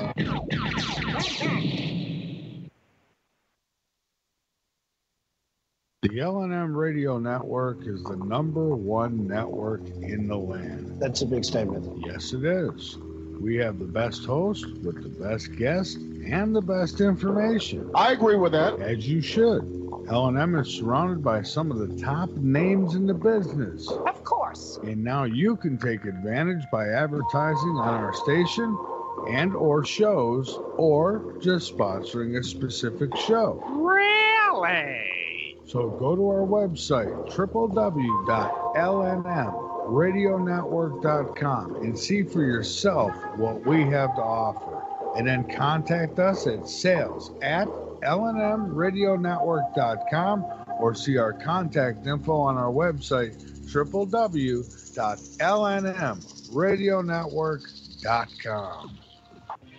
Hop in, fasten your seatbelt, and take a ride every weeknight from 9 p.m. Pacific, 12 a.m. Eastern with Heather Wade from the Kingdom of Nye, right here on the #1 network in the land, the L&M Radio Network.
Bring it. Yes, indeed. We're here on the edge of forever with Dr. Mark Carlotto, and you're listening to the Martian Revelation that is upon you all now. And of course, you're hearing this only where? Wherever you're offended or defended by the shield of L&M Radio Network, that's where. And you know what? I got some questions coming in, and you know what? Let's give out the call into the timeline. 202-559-7943. That's 202-559-7943. And we got Odin at the gates to protect us from beasts. Just to let you know. Be cool and you're cool. That's all I'm saying. Have respect. Say what you got to say. That's all right. But just be cool. No beasts this night. Not with this guest. He deserves your respect. That's what I'm saying here. So again, Dr. Mark, Mean Green asked a very good question, and based upon what we were last talking about before we went to the break, how these different sites position at different periods, markers as it was, at least 3 of them, you state, of previous pole positions to where these ancient structures have been pointing to, and obviously one of them's got to be the oldest out of what we're able to see. Therefore, by judging by that, in my interpretation, Mean Greens asked this question. Mean Green, sorry, I'm smoking the Mean Greens. But can we determine when the next pole shift will be, or is there any type of predicting that possibility this far in this research, I will add? So Hapgood thought that they occurred with some regularity, you know, like every 40,000 years, something like that. And you know, there's some speculation that maybe they're related to the cycles of because the Earth's axis, the amount of tilt varies, and the amount of solar radiation changes and our orbit changes, and all these things kind of can come together and synchronize, and that may have been a factor. But it's only speculative. But it is, if it is every 40,000 years, and one happened, 15,000 years ago, we've got 25,000 years, to go. So it probably ain't coming anytime soon. Well, I know we always see news reports and people talking about the implications and seeing how the Earth's magnetic field does whoop-de-doos, and they're saying or suggesting that it could happen. I don't know. Well, I don't know. Maybe an impact or something. But anyway, hopefully that answered your question, Mean Green. And did Atlantis really exist, or did the early man create the story to inspire knowledge and research? I think that's a limited question, but I see where they're going. So, quote unquote scholars are, of the opinion that Atlantis wasn't real, but it was sort of manufactured for purposes to sort of explain, like it was part of a way that Plato and the Greek philosophers kind of explain things. And so it was all sort of created, and it's artificial, but there's a lot of books out there that talk about myth and how myth, is probably, legend and history. It kind of gets garbled over time. And we've made such a fuss over Atlantis for so long. I think there had to have been some reality. There had to have been something to trigger it. I mean, because it created such an impact on our literature, on our philosophy, and it's just it's something that we just won't let go of. It's been all these thousands of years, and we're still kind of holding on to it. And people people keep trying to find it. I didn't actually set out to find it. What I realized when I discovered these alignments is like, well, this is pointing to a time before Atlantis. So if there was stuff before, 10 or 15,000 years ago, that is sort of creating a whole new framework now for talking about, history and archaeology. And so it's like, maybe whether or not Atlantis existed doesn't even really matter anymore. I mean, you can argue where it was or if it existed at all, but if all these correlations are correct, there was structures built all over the world lined to poles that go back 100,000 years. So that's even bigger than Atlantis. With high tech, like you said, with high advanced technology, I mean, we're seeing at all these sites around the world power tools, being, and drill holes that's, even people like Chris Dunn and others are baffled by how they could have done back then. But yet we haven't dug up any tools. But the evidence of them is remarkable. So I think you're right in that assessment. The evidence is seen beyond what was destroyed around the world, at least of that type of technology, where I think it becomes more feasible that is not just a legend. It must be based on some form of truth, right? Or that's speculation.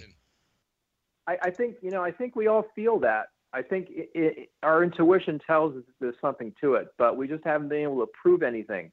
Nothing, like people have tried to argue that Atlantis existed based on similarities in languages, and that there was some earlier language that was sort of the mother language of all these other languages on the planet, and there's all sorts of experts looking at this from different angles.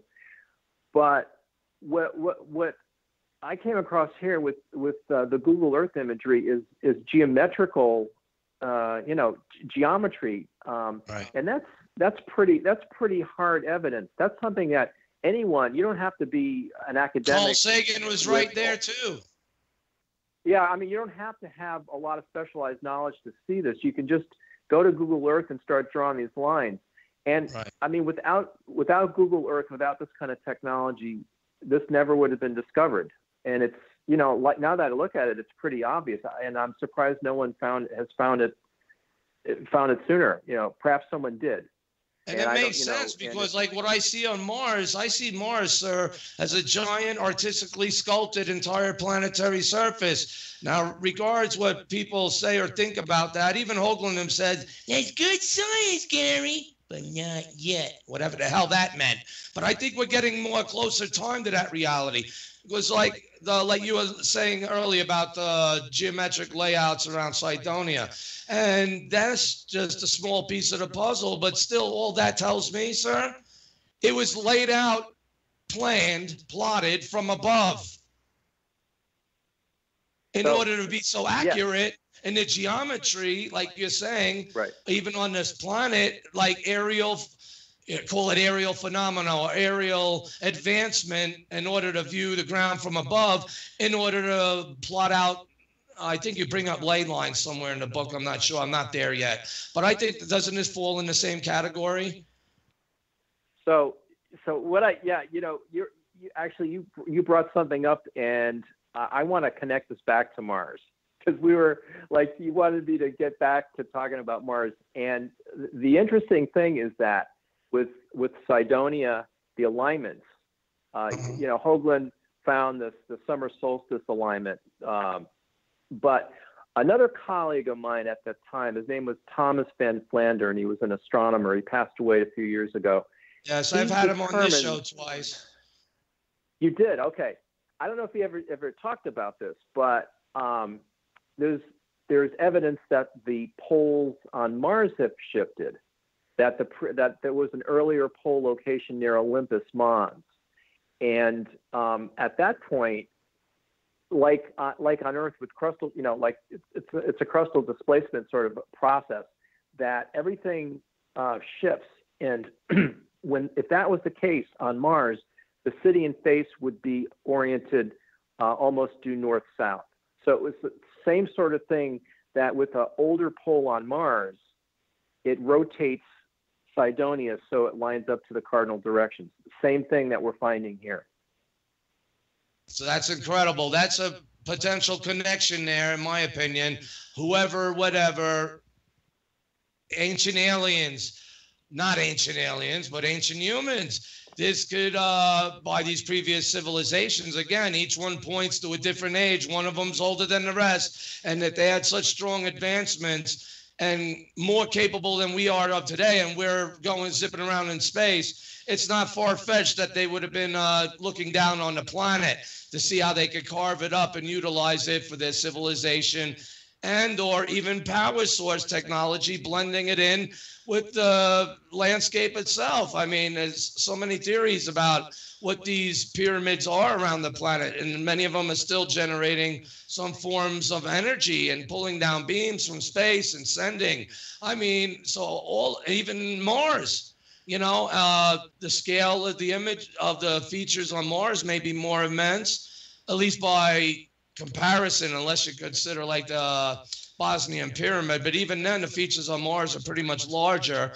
Maybe that could be the gravitational issues, but still designed and fused with this layout that they've had to have known for these planets to maybe even interact, maybe share power. But whatever whoop-de-doo happened around the solar system, something happened. And we get into our friend Dr. John Brandenburg's, you know, findings there, and what he was given on the shoulder to tell the American public was as the okay, but the moon was classified, but yet this would be okay, that nukes went off on Mars. And, you know, so there's also that scenario.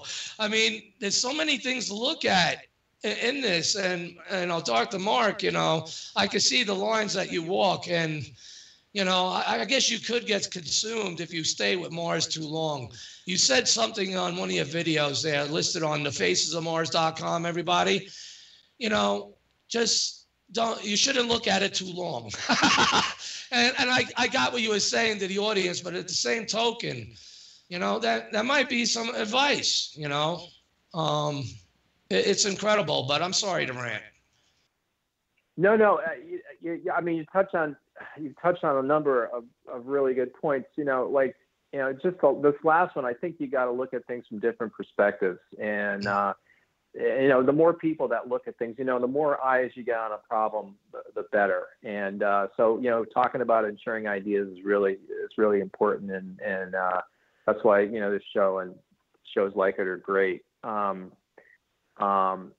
you know, we were talking before about, you know, pyramids and all this. It's like, you know, I just wonder, it's sort of speculation, but, you know, I wonder if really every, you know, man and these other, you know, intelligences are, you know, sort of at some level the same. We think about things the same way. We think about, you know, pyramids and lining things up. And it's just, the difference isn't really our minds or our intellect. It's our technology. In other words, we express these ideas in different ways.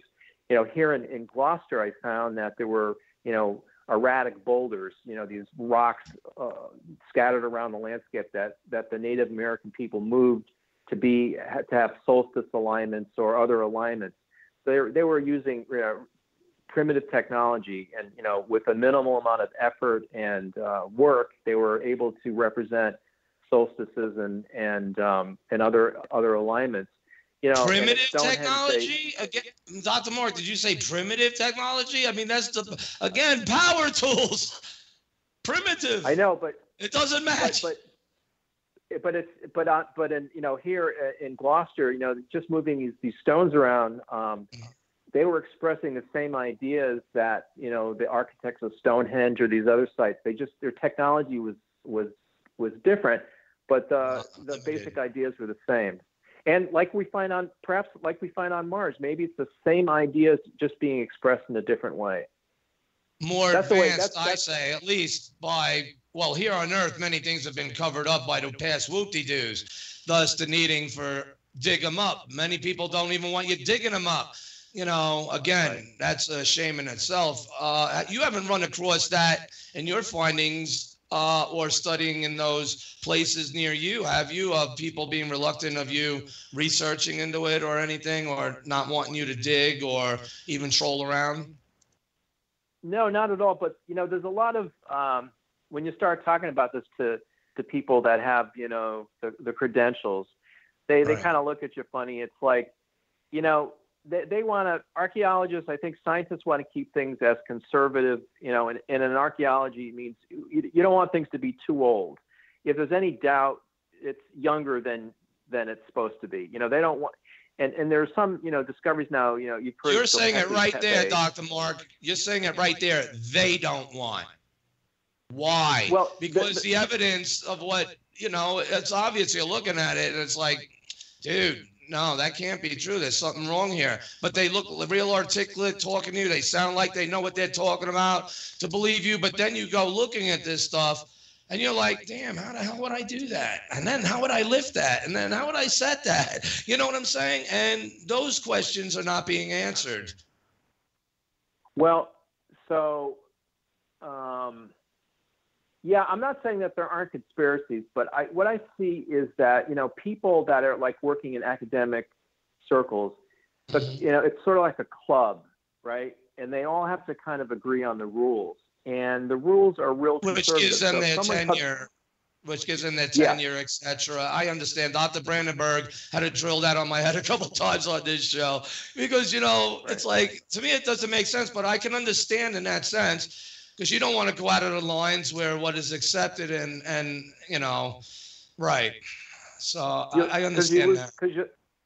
Because you lose your job, so it's, it's survival.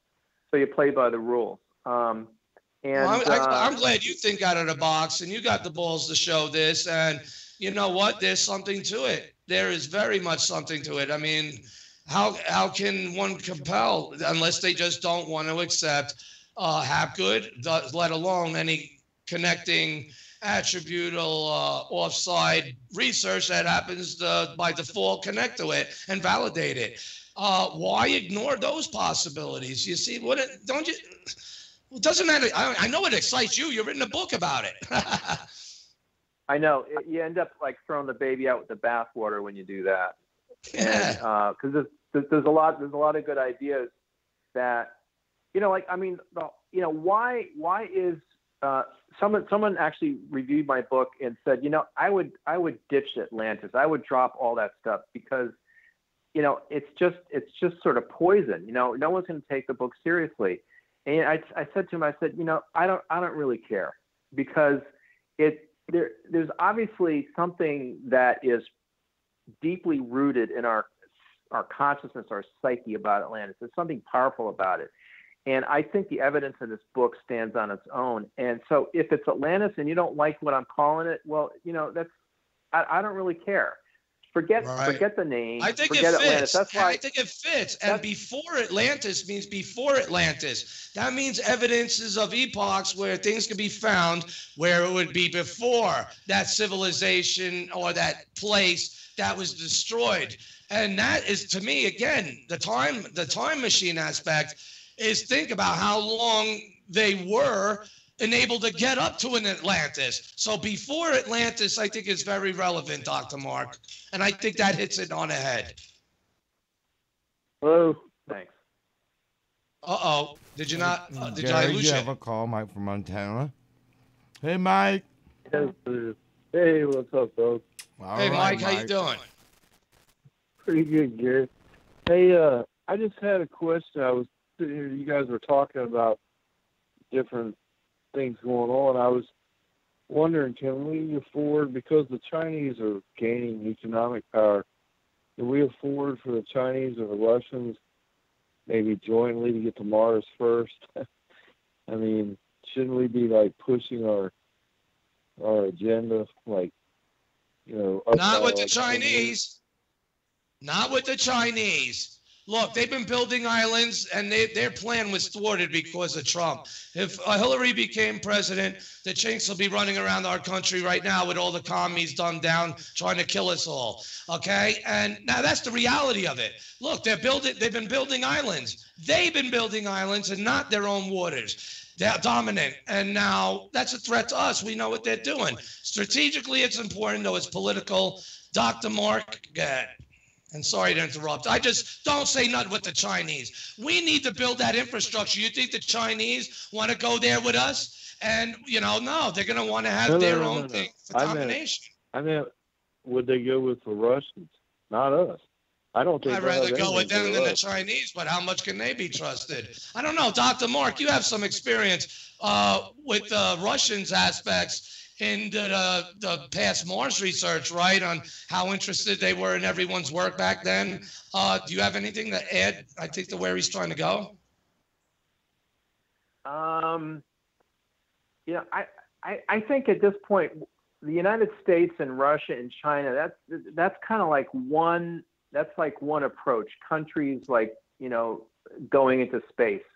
Countries' resources are limited. I mean, aside from military, right? With military expenditures, you can spend as much as you want, but in terms of building a broad infrastructure, right, like that would support, you know, people and commerce and all that, I don't think any country can do that. I don't think they've got the money. I think what Musk is doing, I think the private approach is the way. I think they're going to build out the infrastructure that ultimately everyone will be using. It's sort of like Google. Everyone uses Google. The government didn't invent Google. You know, private enterprise invented Google, but the government and everyone is using it. And I think it's going to be the Chinese are controlling it. Yeah, that's my concern, is that they'll get there first. The United States won't get there first. You know what I'm saying? I'm worried that the Chinese or the Russians will get there first, and that they'll section off areas like they're doing here on this planet.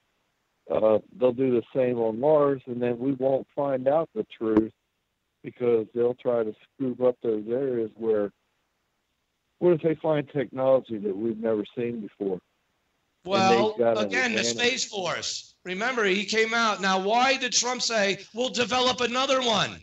All right, he was trying, that's a soft disclosure, develop another one. Okay, now they need many more boots, where Vice President Pence said, we're going to put American, not American and Chinese.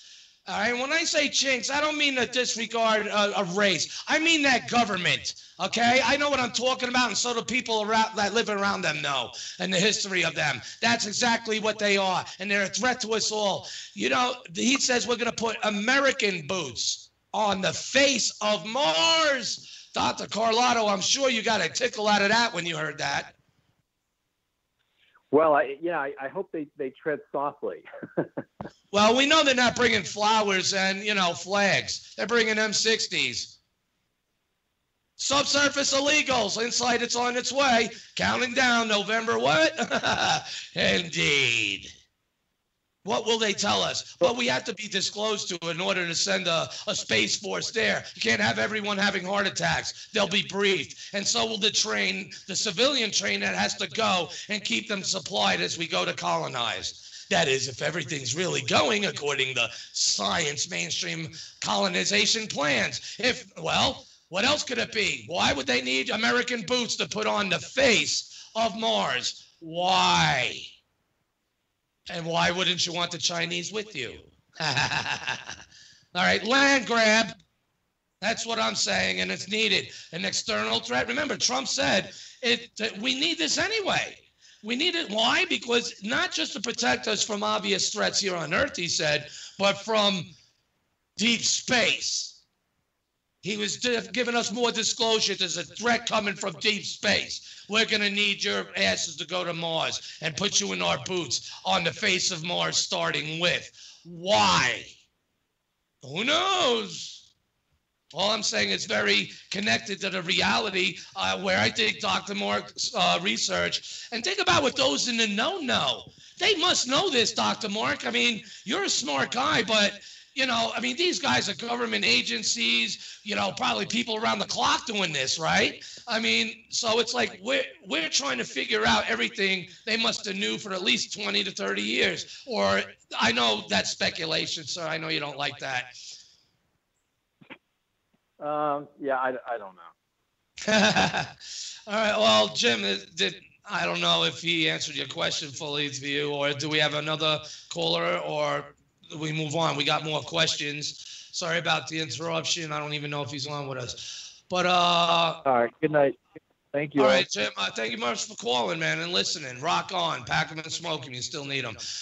Patrick on Twitter asked Dr. Mark if there is evidence of those on Mars coming to Earth, or what you may theorize, of this research, and maybe the ancient civilizations were actually drawing those from another world, maybe Venus. Again, I don't know. Wow.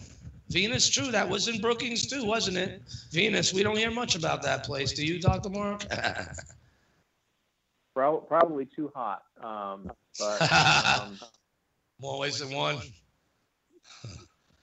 Yeah, I mean, all these theories about where did life come from? If it didn't evolve on Earth and it came, the theory is that it came to Earth from somewhere, whether it was some bacteria on a meteorite, or whether it came from Mars or some other place. Kind of begs the question, well, where did it begin in the first place? So you could say, well, you could solve the problem of how did life originate on Earth by saying, well, it came from Mars, but then where did that life come from? And I don't know. Dr. Gil Levin, I've had him on this show. He believes that life is universal, and that it would definitely prove once if, they will not accept his proposals, even for the Mars 2020 rover. We had a petition just as a trial run. It's not a stunt. All right, people, we're going to do it on again, but we need better networking to get 100,000 signatures for the which will float President Trump's desk, as well as Vice President Mike Pence, who's also the chairman of the National Space Council, right?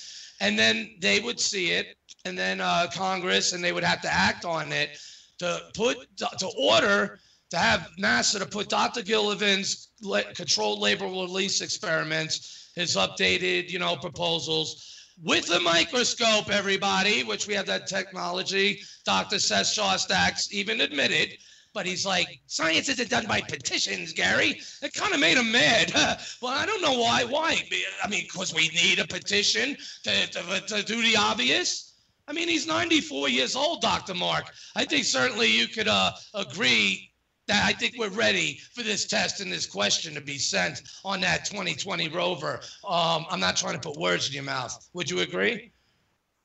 Yeah, that's a fundamental question, and it should have been answered in 1976.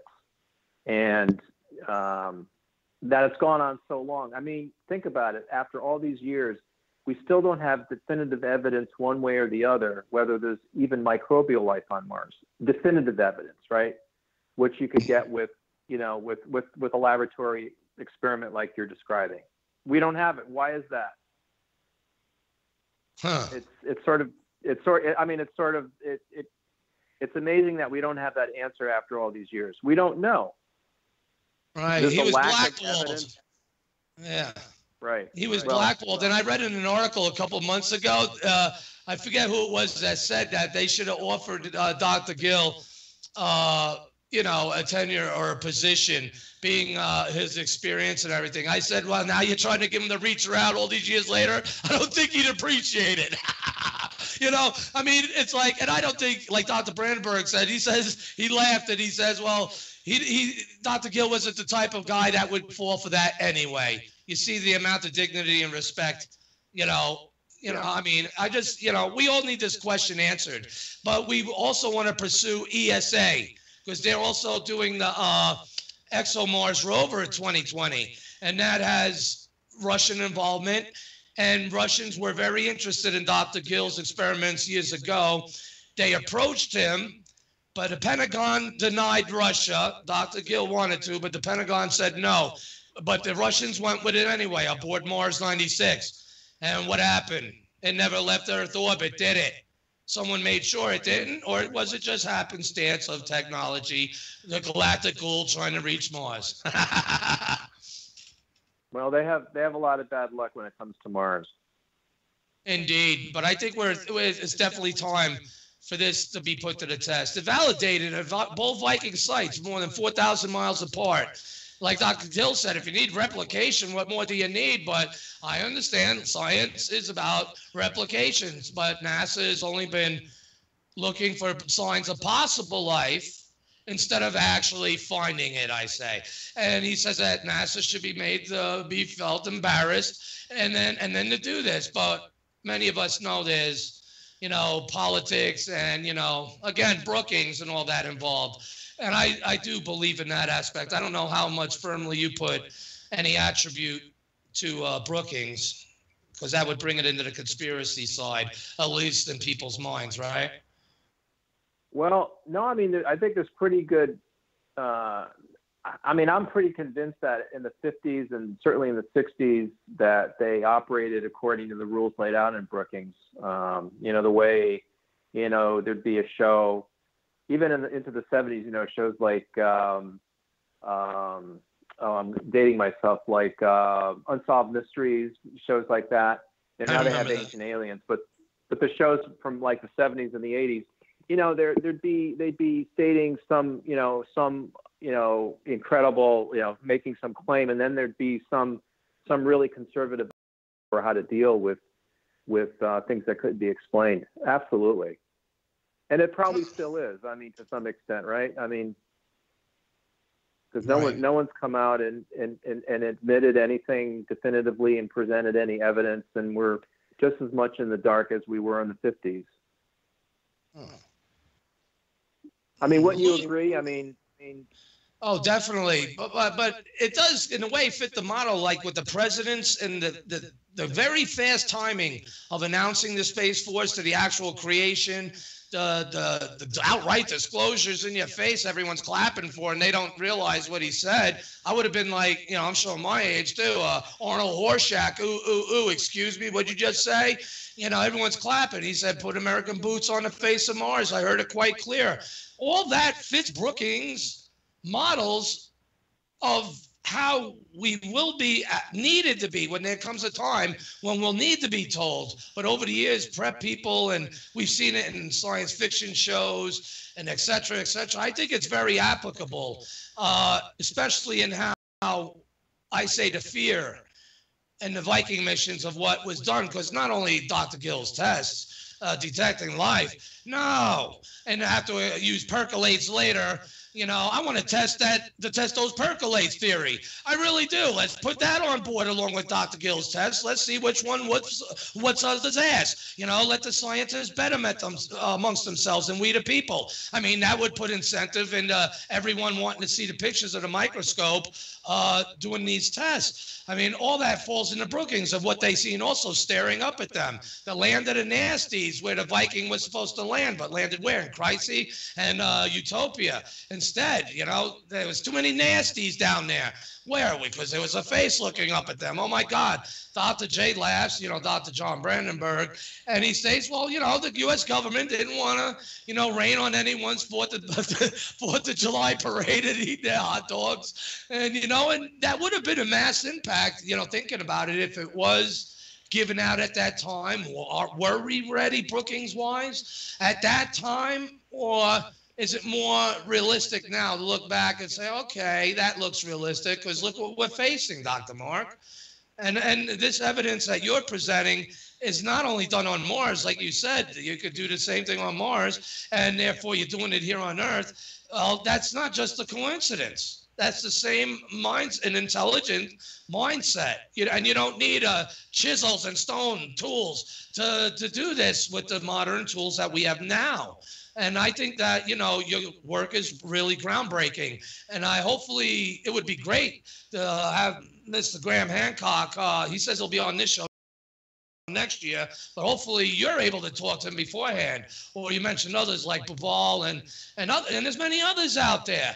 I mean, that would see this and obviously see, hey, this is it. I think there's going to be a part 2, and I'm not even at the end of this book. I'm not even nowhere, I'm just in the beginning still. So, again, I'm ranting, though.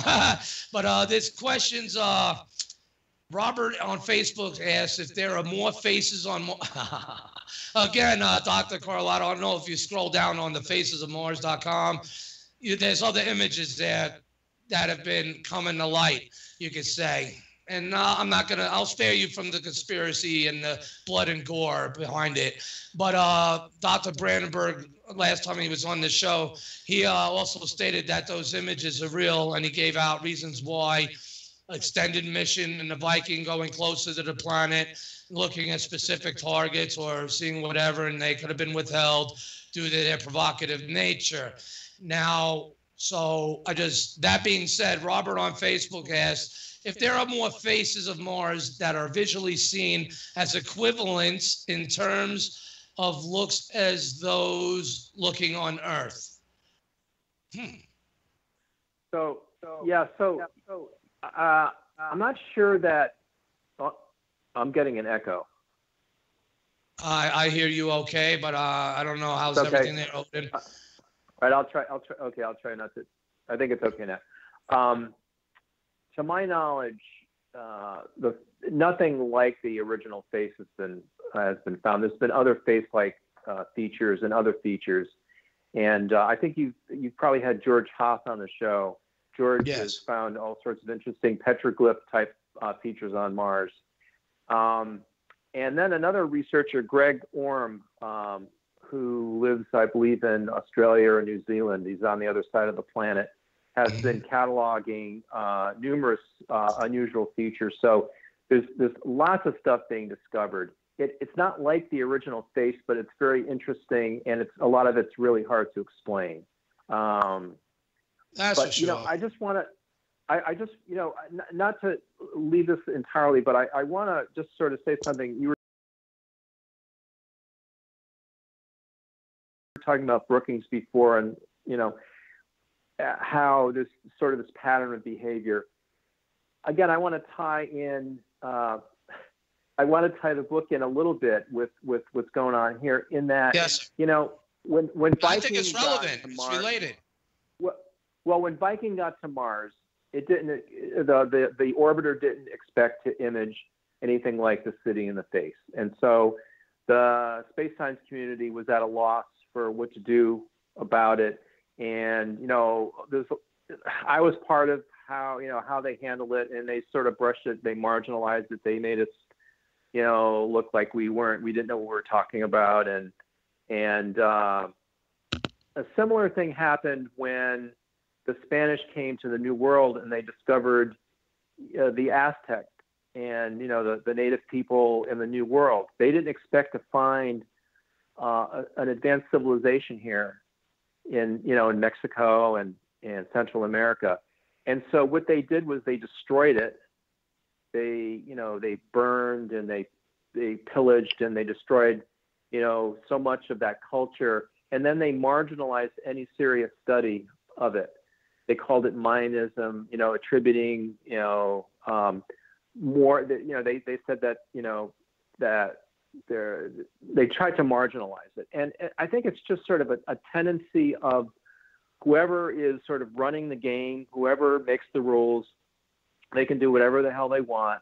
And so the Spanish did it in the New World, and and the powers that be today do it. The ones that control the game are doing it. It's the same tried and true pattern of behavior. So it just happens over and over again. So it's sort of not surprising. So if you can see through it and not view it as a distraction, or just view it as a distraction to try to see through it, then maybe you can get to the truth. And I think there's certain patterns, things start adding up over time. And that's what we're starting to see now. With all the technology, all the information we have, we're starting to see that there's certain patterns, and that's really cool. We've never been in a position to have so much data and so much evidence to look at. We just have to put it together. And so that's hopefully what we can, that's our challenge in the coming years, is to put all this together and to tie it all in, because it's all the same equation. It's all got to add up somehow. Right. And especially with the ages of it all. And again, the more advanced things, that is the older. I feel like, we're living in the Planet of the Apes here, and we're in the forbidden zone, as it was. I think that's a good analogy. But Lewis on Facebook asks, what do you think happened to the Martian atmosphere? Or is it as always as it has been? And if something did happen, could the same happen here on Earth? And I will add to that, and was there a connecting event here on Earth? Or is there evidence of something of the same happening here on? All right, thank you. Yeah. I think from what I recall, that Mars lost its atmosphere, or the mainstream what scientists would say is that Mars lost its atmosphere early on, and others have speculated that it was stripped away by some event. Mars is fundamentally different, right? It never had. I mean, Earth is unique. We have plate tectonics that cycle, carbonates and it becomes carbon dioxide and through volcanism, and we have a very complex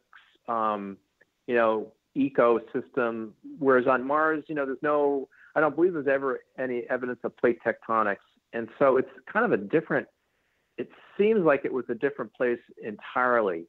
That said, it doesn't mean that it couldn't have been inhabited and it couldn't have been home to some civilization. But it probably was a long time ago. It wasn't like in our. There's no way it connects with our immediate history. So the challenge, I think, is to figure out: is there a way of is there a connection? And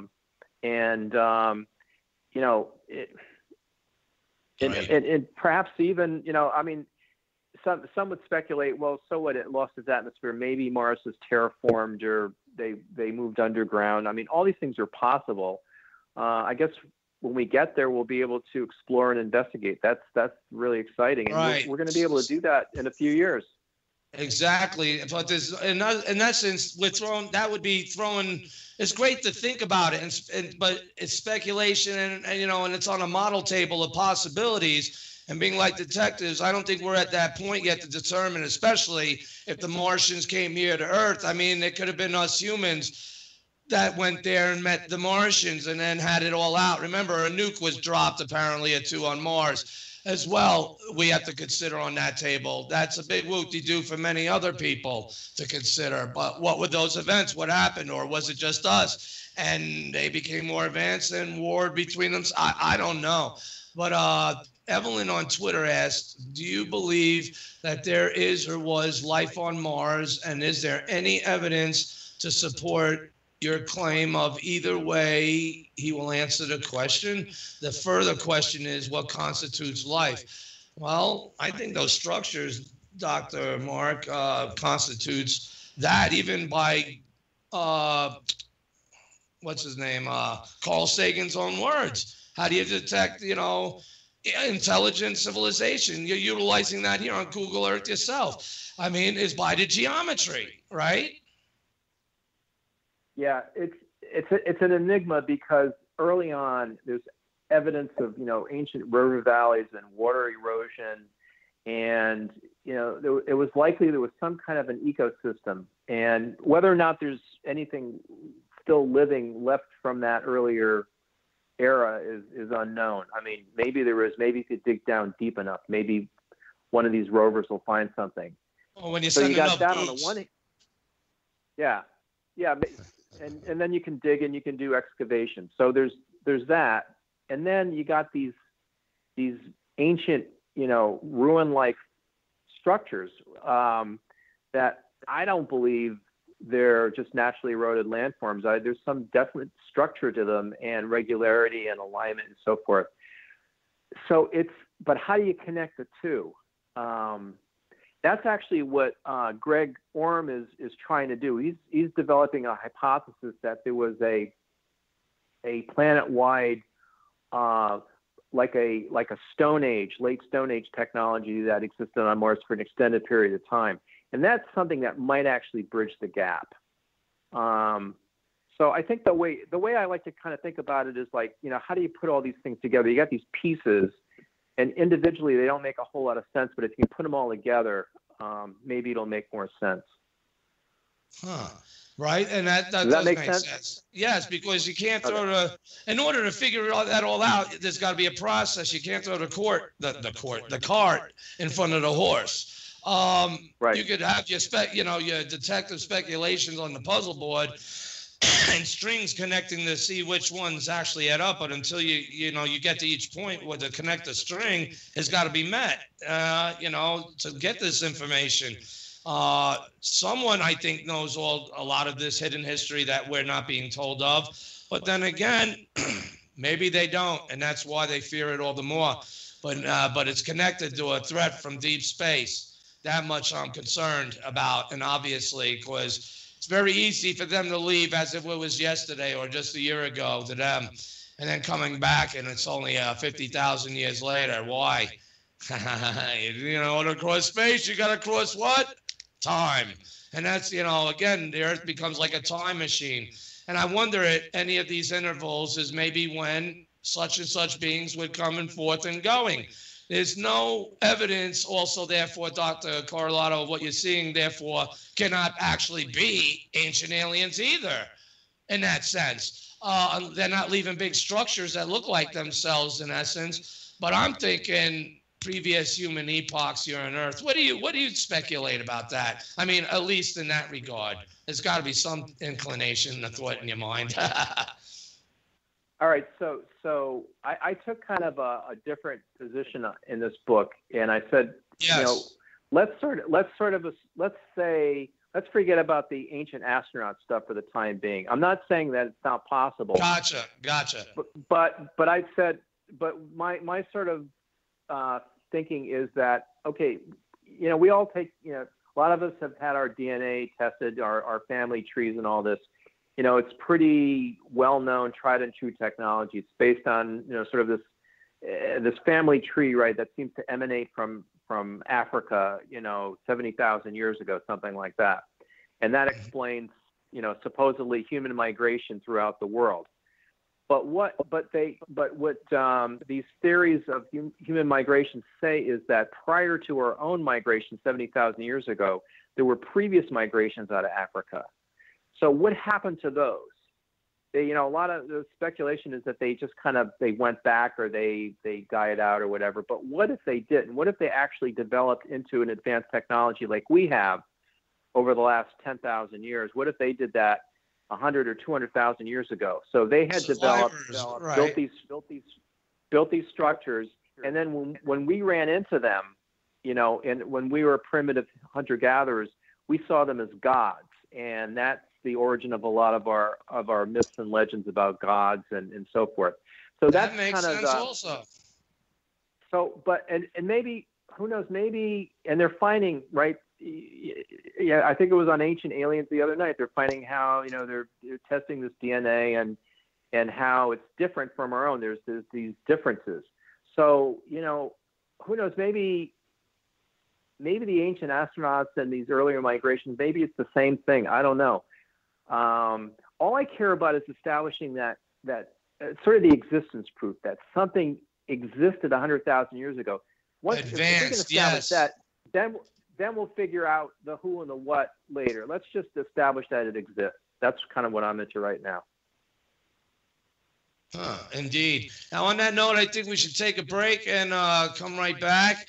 Very interesting. And then I'll give out the call-out number again. If at a timeline, anyone wants to call through time to ask Dr. Carlotto a question, and that would be awesome. So stay tuned. Again, back and smoke them, because you're still going to need them. And, I'm finding this real interesting. Hopefully all your listeners are going to www.thefaceofmars.com. Click on that link for Before Atlantis and buy it. He's not speaking of Atlantis there. He's saying before Atlantis. Remember, Atlantis came from something. It just didn't reach its intelligence and might of civilization overnight. It also began somewhere. Surely this evidence of before Atlantis would be seen, and apparently it has. So that's, in my opinion, I think the opinion also of the author here. Again, our honored guest, Dr. Mark Carlotto. Stay tuned. I'll be back. Don't run. We are your friends.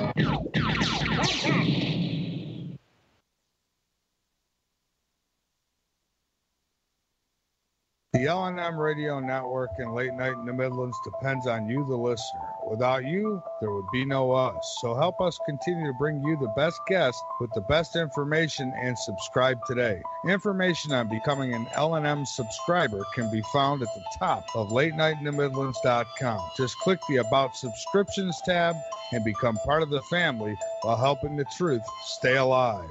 And while you're at it, maybe subscriptions aren't for you. A one-time donation helps as well. Click that donate button on the right side of LateNightInTheMidlands.com and help us help you. Are you intrigued by Paranormal Talk Radio? You'll love the new Paranormal Radio app from TalkStream Live.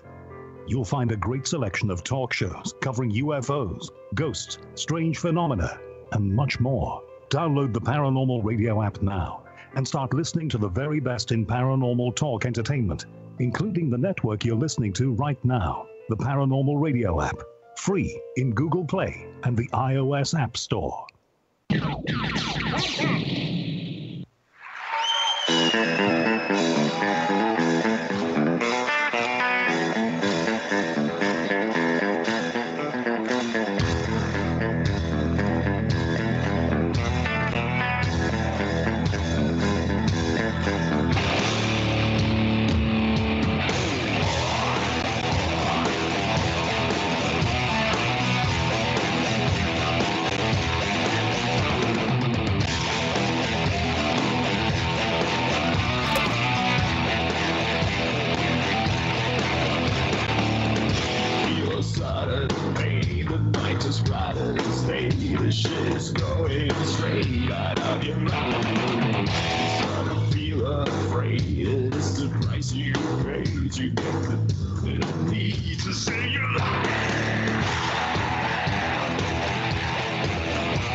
Indeed. Let it burn.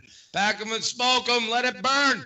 As we're with our guest, Dr. Mark Carlotto, on the Martian Revelation. That's upon you all again now. And again, if anyone likes to call in on the timeline, that number is 202-559-7943. 202-559-7943. One more, 202-559-7943. Call today. The gates are open. So again, we're back with Dr. Mark Carlotto here.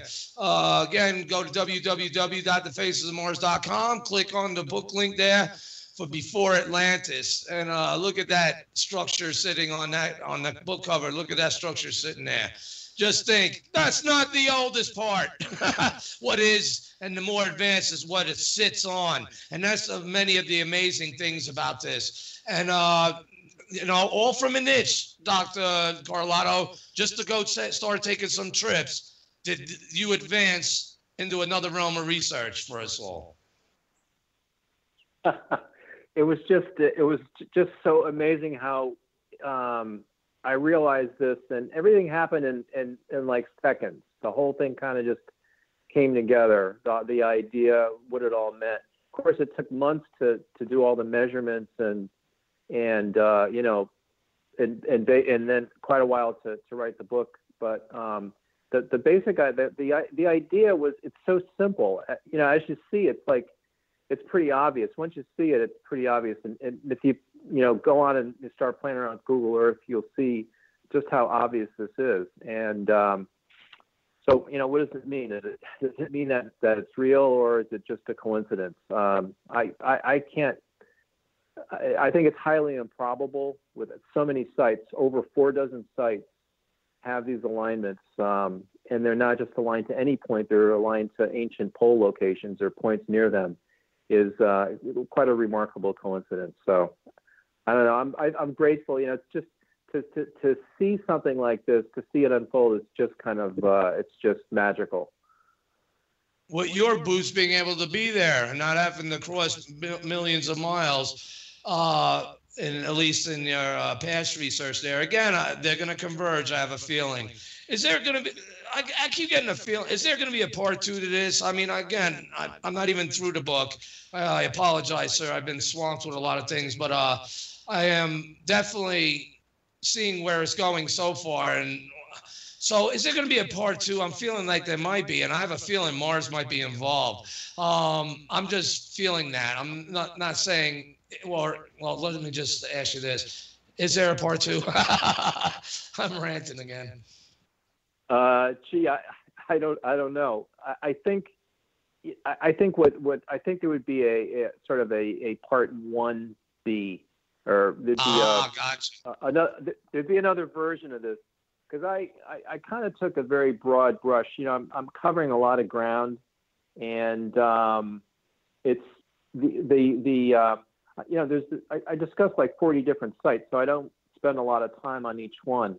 So I think there's a lot of scholarship that could actually go into researching these sites from a different perspective, and that could be the part B. But that's going to take time, and I wanted to make the methods I used. I wanted to publish them, to get them out there so people can start. I think there's a lot to be discovered, and I think everyone's got just about everyone has a computer, and so once you start playing with Google Earth and looking at some of these things, I think there's probably a lot more discoveries that can be made. So I think this could be crowdsourced. I think it could be something that a lot of people start kind of getting involved in and finding things from, given this like new way of looking at these alignments. So yeah, I mean, I won't rule out another book at some point, but it's I'm just glad to get this one done. It took a while. Right, I bet. I know, and I remember now. I can understand the pressure in your replies back to me months ago. So I appreciate I believe you're breaking this here on this show. So you've been very busy, and again, I like the cover and everything, and.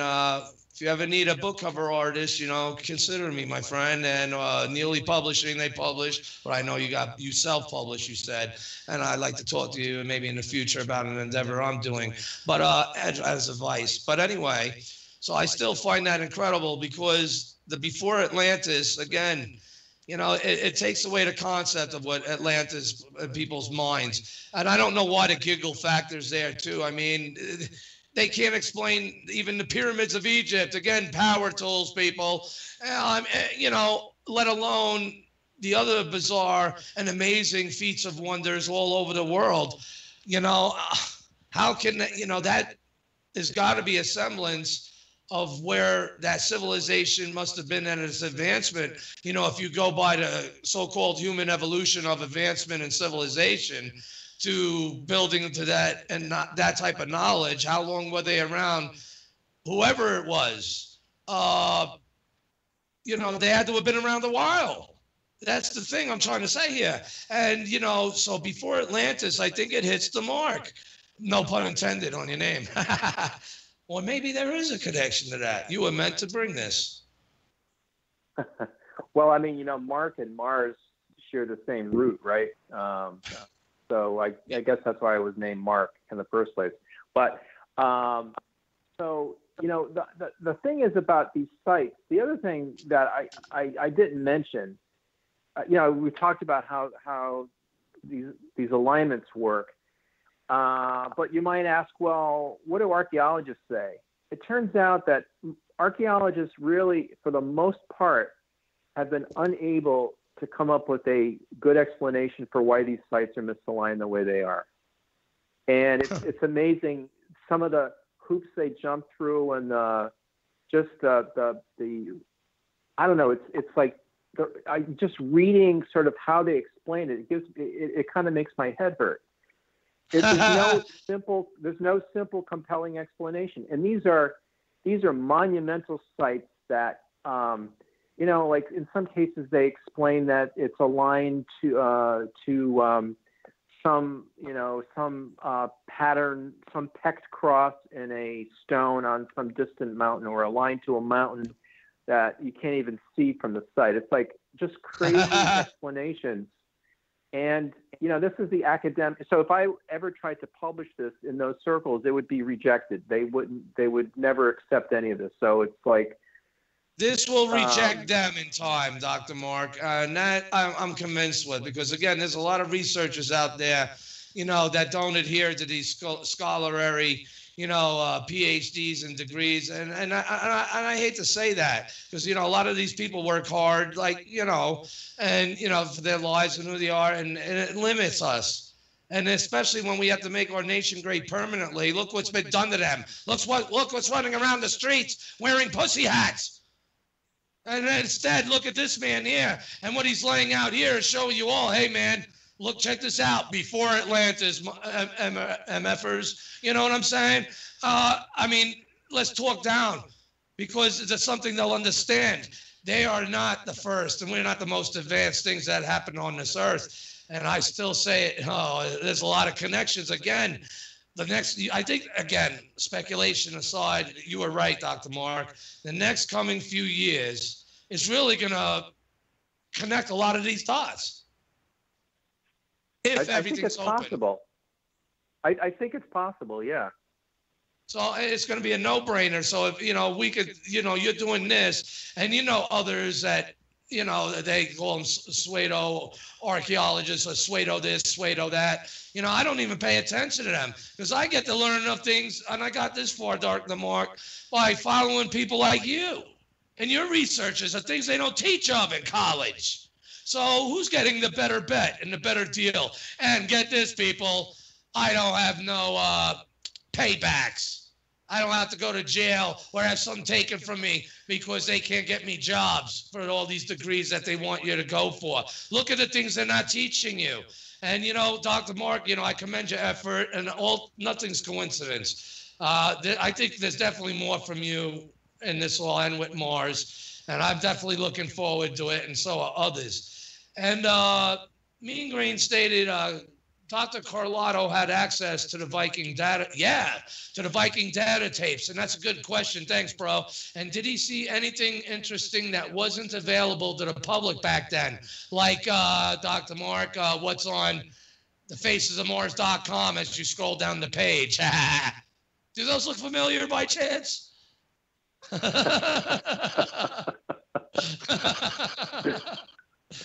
It's getting late. It's getting late. I got a 9-track tape. You know, those reel-to-reel tapes. I got 2 of them in 1984, and that was. It took me days to get the data off those tapes and get them into images. And that, you know, I have to say that data is available. NASA has made that data available. Every one of those tapes is available. And you can go online, you can download it. And, you know, people have said that there were other images that were suppressed. I don't know. You've heard that. That's nothing new to you. That's not new. No, new subject. No, I mean of Mars, of the moon. There's been all these rumors. I mean, people say that. I guess I was reading something that Aldrin was assaulted by someone who claimed that he never walked on the moon, or like crazy stuff like that. I got that audio clip, and then he knocked him out. Yeah. So I don't know. I can't operate in that realm. I have to stick to kind of stuff that I can understand, and I have some I can study. I'm pretty conservative, and like I said, I don't want to say something I can't prove. So I mean, all that other stuff is speculation. I don't have any evidence. Anything I've ever, and you're right, anything I've ever seen from you is the data, and I follow the data. Like Hoagland taught me, at least, follow it no matter who it leads to, or no matter to where it leads, and he's right. But what I've learned from you, and that's how you put it out in the way, in the history and the aspects of what you did, at least showing for the face. Again, that's still relevant, everybody. That also, much of this is like to be ignored by public policy, but that's got to change. Pence admitted it. We're going to be putting our boots there on top of it with M60s. Think about that. So again, but it's very interesting. So again, I can respect, your positions, if and when you're ready to get into that. And I'm sure it'll be when data presents itself to you. Right? Absolutely. Right. So, I mean, that makes sense. Again, if anyone would like to call in and talk to Dr. Moore Carlotto, 202-559-7943, 202-559-7943. And it's very, let me see here. I believe we got another question. So all those data tapes, you're saying those images of the Viking imagery, it all came, those were the complete tapes of what we have to process from the raw as images. Is that what you're talking about, of what they give out? Or do they give out actual video or something? Well, so this was 1984, and computer technology in 1984 were, computers were like the size of, a disk drive was the size of a washing machine, and it held 300 megabytes.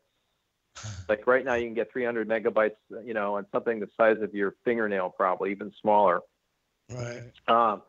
And data was sent by tapes. They were these big, like in the old science fiction movies, you see the tapes whirling around. Well, that's how I got a couple of those. A gentleman by the name of Tom Rautenberg, who was working for what was called the Independent Mars Investigation, hand delivered the tapes to me in Boston in 1984-85. Tom was involved with people like Dick Hoagland, obviously, Brian O'Leary. Notice how everyone who's worked with him in time comes to term him as his real name. Why? This audience can appreciate the answer. But that's very interesting. So, but I remember reading in one of your books, that only a percentage of these tapes were processed. Is that true? Well, they were at the time. Oh. Because it was limited. It was a lot of work to, it took days to get these images off the tape and to process them. And computers were slow back then. Back then, an image that was 1,000 by 1,000 pixels was big. Now, that's nothing. So it took time. I say that at this point, all of those Viking images and probably a lot of the orbital photography that's been captured since, there's been eyes on it. I haven't been as involved in that. The last thing I worked on was some lunar anomalies back a few years ago. And we found some interesting structures on the far side of the moon. And it was clear that there's a lot of images that haven't been searched, Lunar Reconnaissance Orbiter, LRO images. And I was on, I think, John Brandenburg talking about that on Cliff Dunning's show last year or the year before. And so there's so there's a lot. There's a lot now because there's so many spacecraft collecting so much data, and there's so the volume of it is so great. It's likely that there are images that have not been searched, that we don't have eyes on everything now. The old stuff, I'm sure we've been through. I would be more interested in because people show me old Apollo images of the moon and features on the moon. It's like, well, if you think there's something unusual in that, just find a lunar reconnaissance orbiter image, because it's going to be 10 or 100 times better resolution. And that's what you want to study. So I would focus on the current imagery, and I know a lot of people are. There are people that are. That's the problem, and that's good advice. And that's good advice. Again, people, all you Mars anomalists should listen to.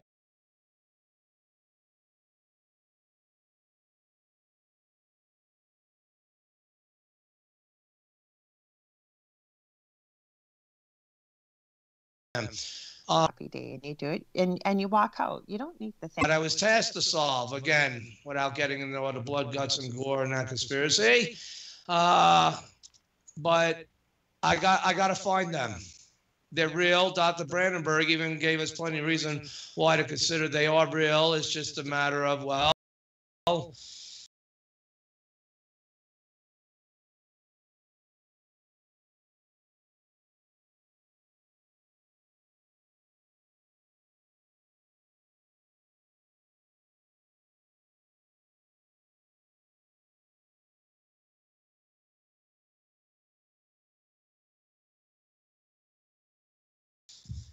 station of Mars imagery on the lander photos. Many of the photos are interesting of what's around, but I mean, I don't know, man. It's like there's a shift of dumbing down, trying to get people not to study the orbiting imagery.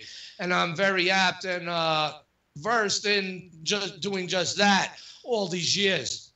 And that's why it's very important, and where your work is very important, again, as the foundations, again, talking about what came before and what's laid for us to build upon. I mean, Mars, I mean, I think you hit the nail on the head. But again, is there anything else? I know you're very tired, and we all thank you for being on tonight, sir.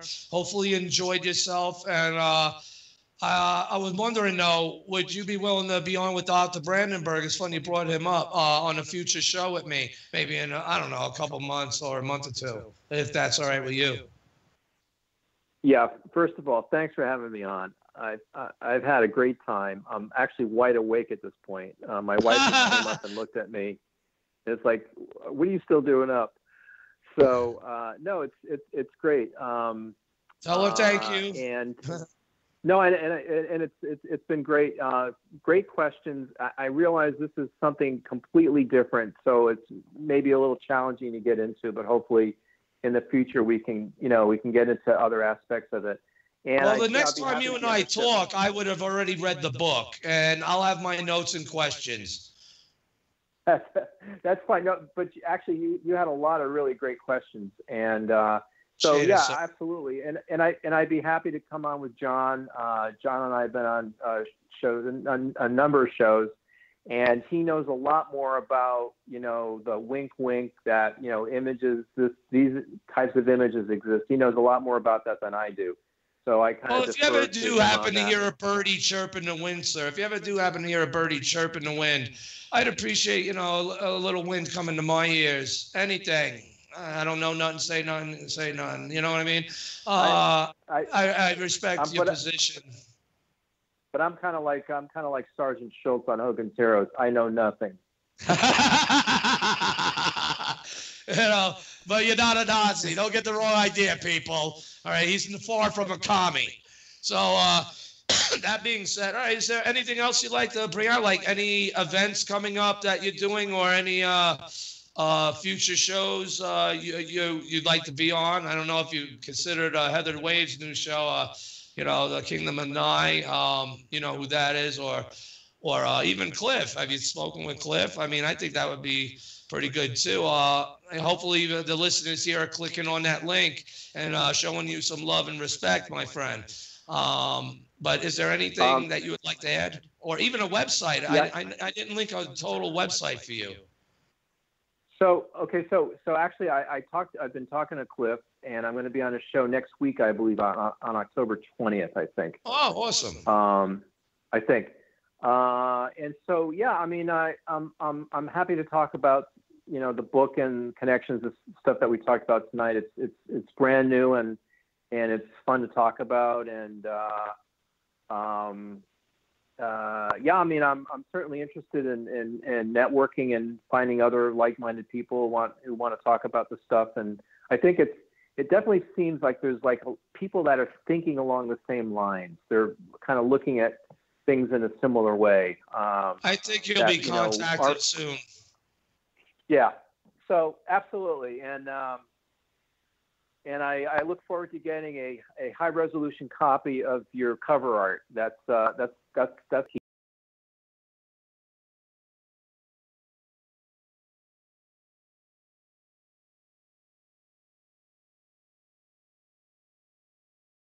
Keeper.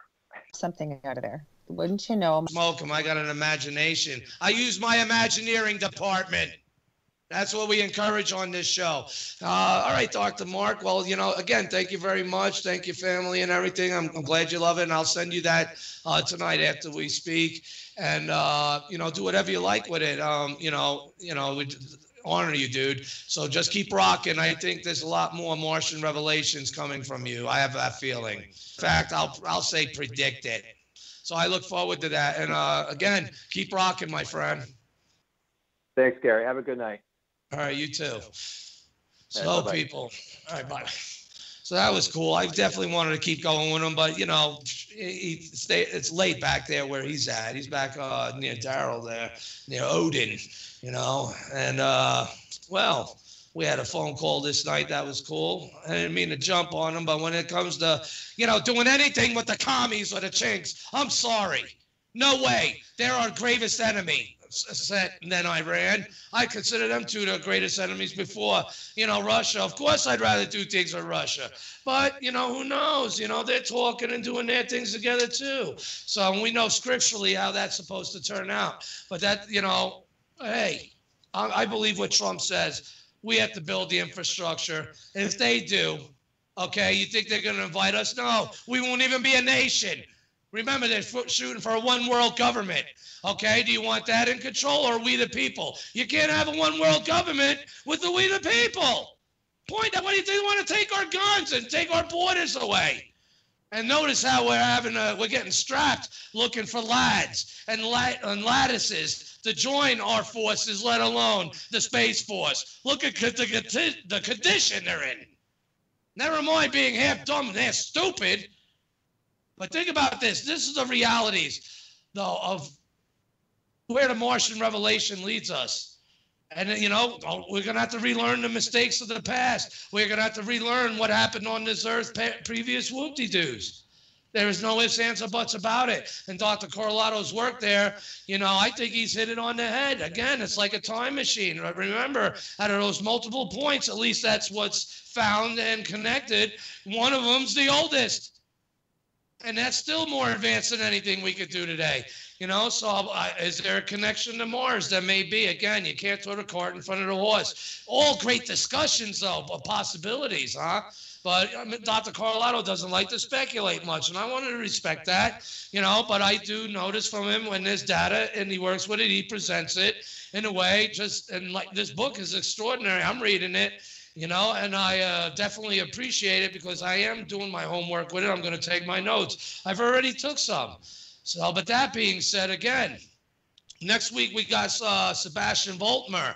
Yeah, remember the Namibia Mars image? Yeah, we got him on, and he's made a video of it as well. So that would be interesting. Was able to track him down. We could talk to it. He's a real astronomer. He does work with these images, and quite the images we've seen. They even look better than Hubble's, for crying out loud.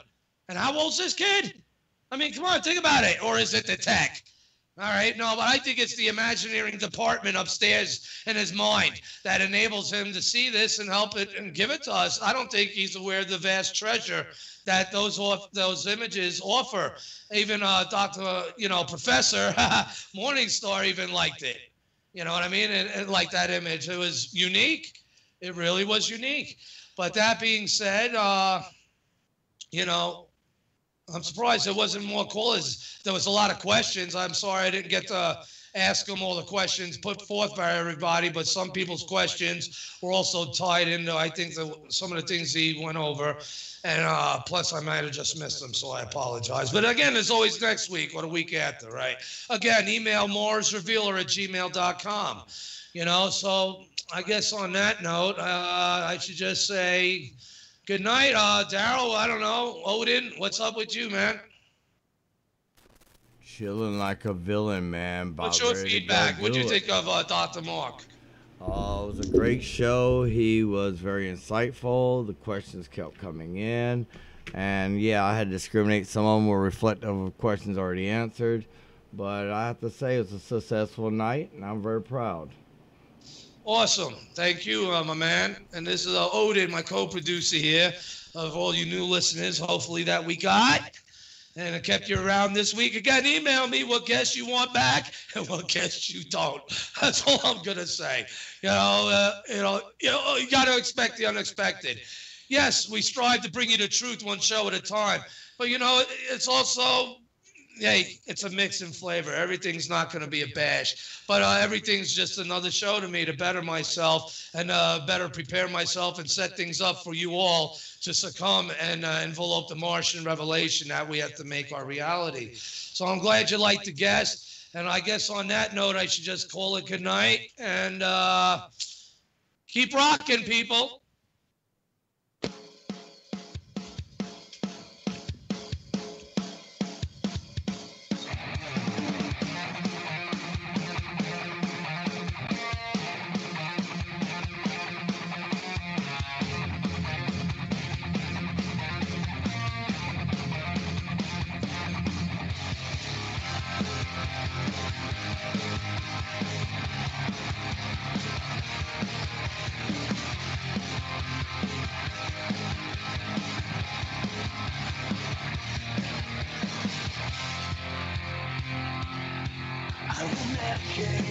I can be the one, never sleep again till we see the sun.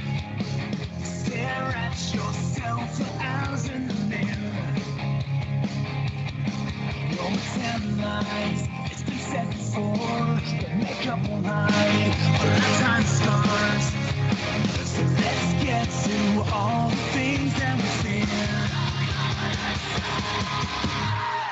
Let's make this nightmare last forever. Stare deep inside the eye of fever. You call my name. We always search for something more. You come to me. You use your weapon and blow my brains. It's your deepest fear, you're shaking again. Lock up all the doors, make me feel sin. Pour the windows, make sure no one is near. Open up your mind, bandage up your wrist. Don't put up a fight, you have a sickness. Say my name 3 times, I'll be right here. Let's make this nightmare last forever. Stare deep inside the eye of fever. You call my name. We always search for something more. You come to me. You use your weapon and blow my brains.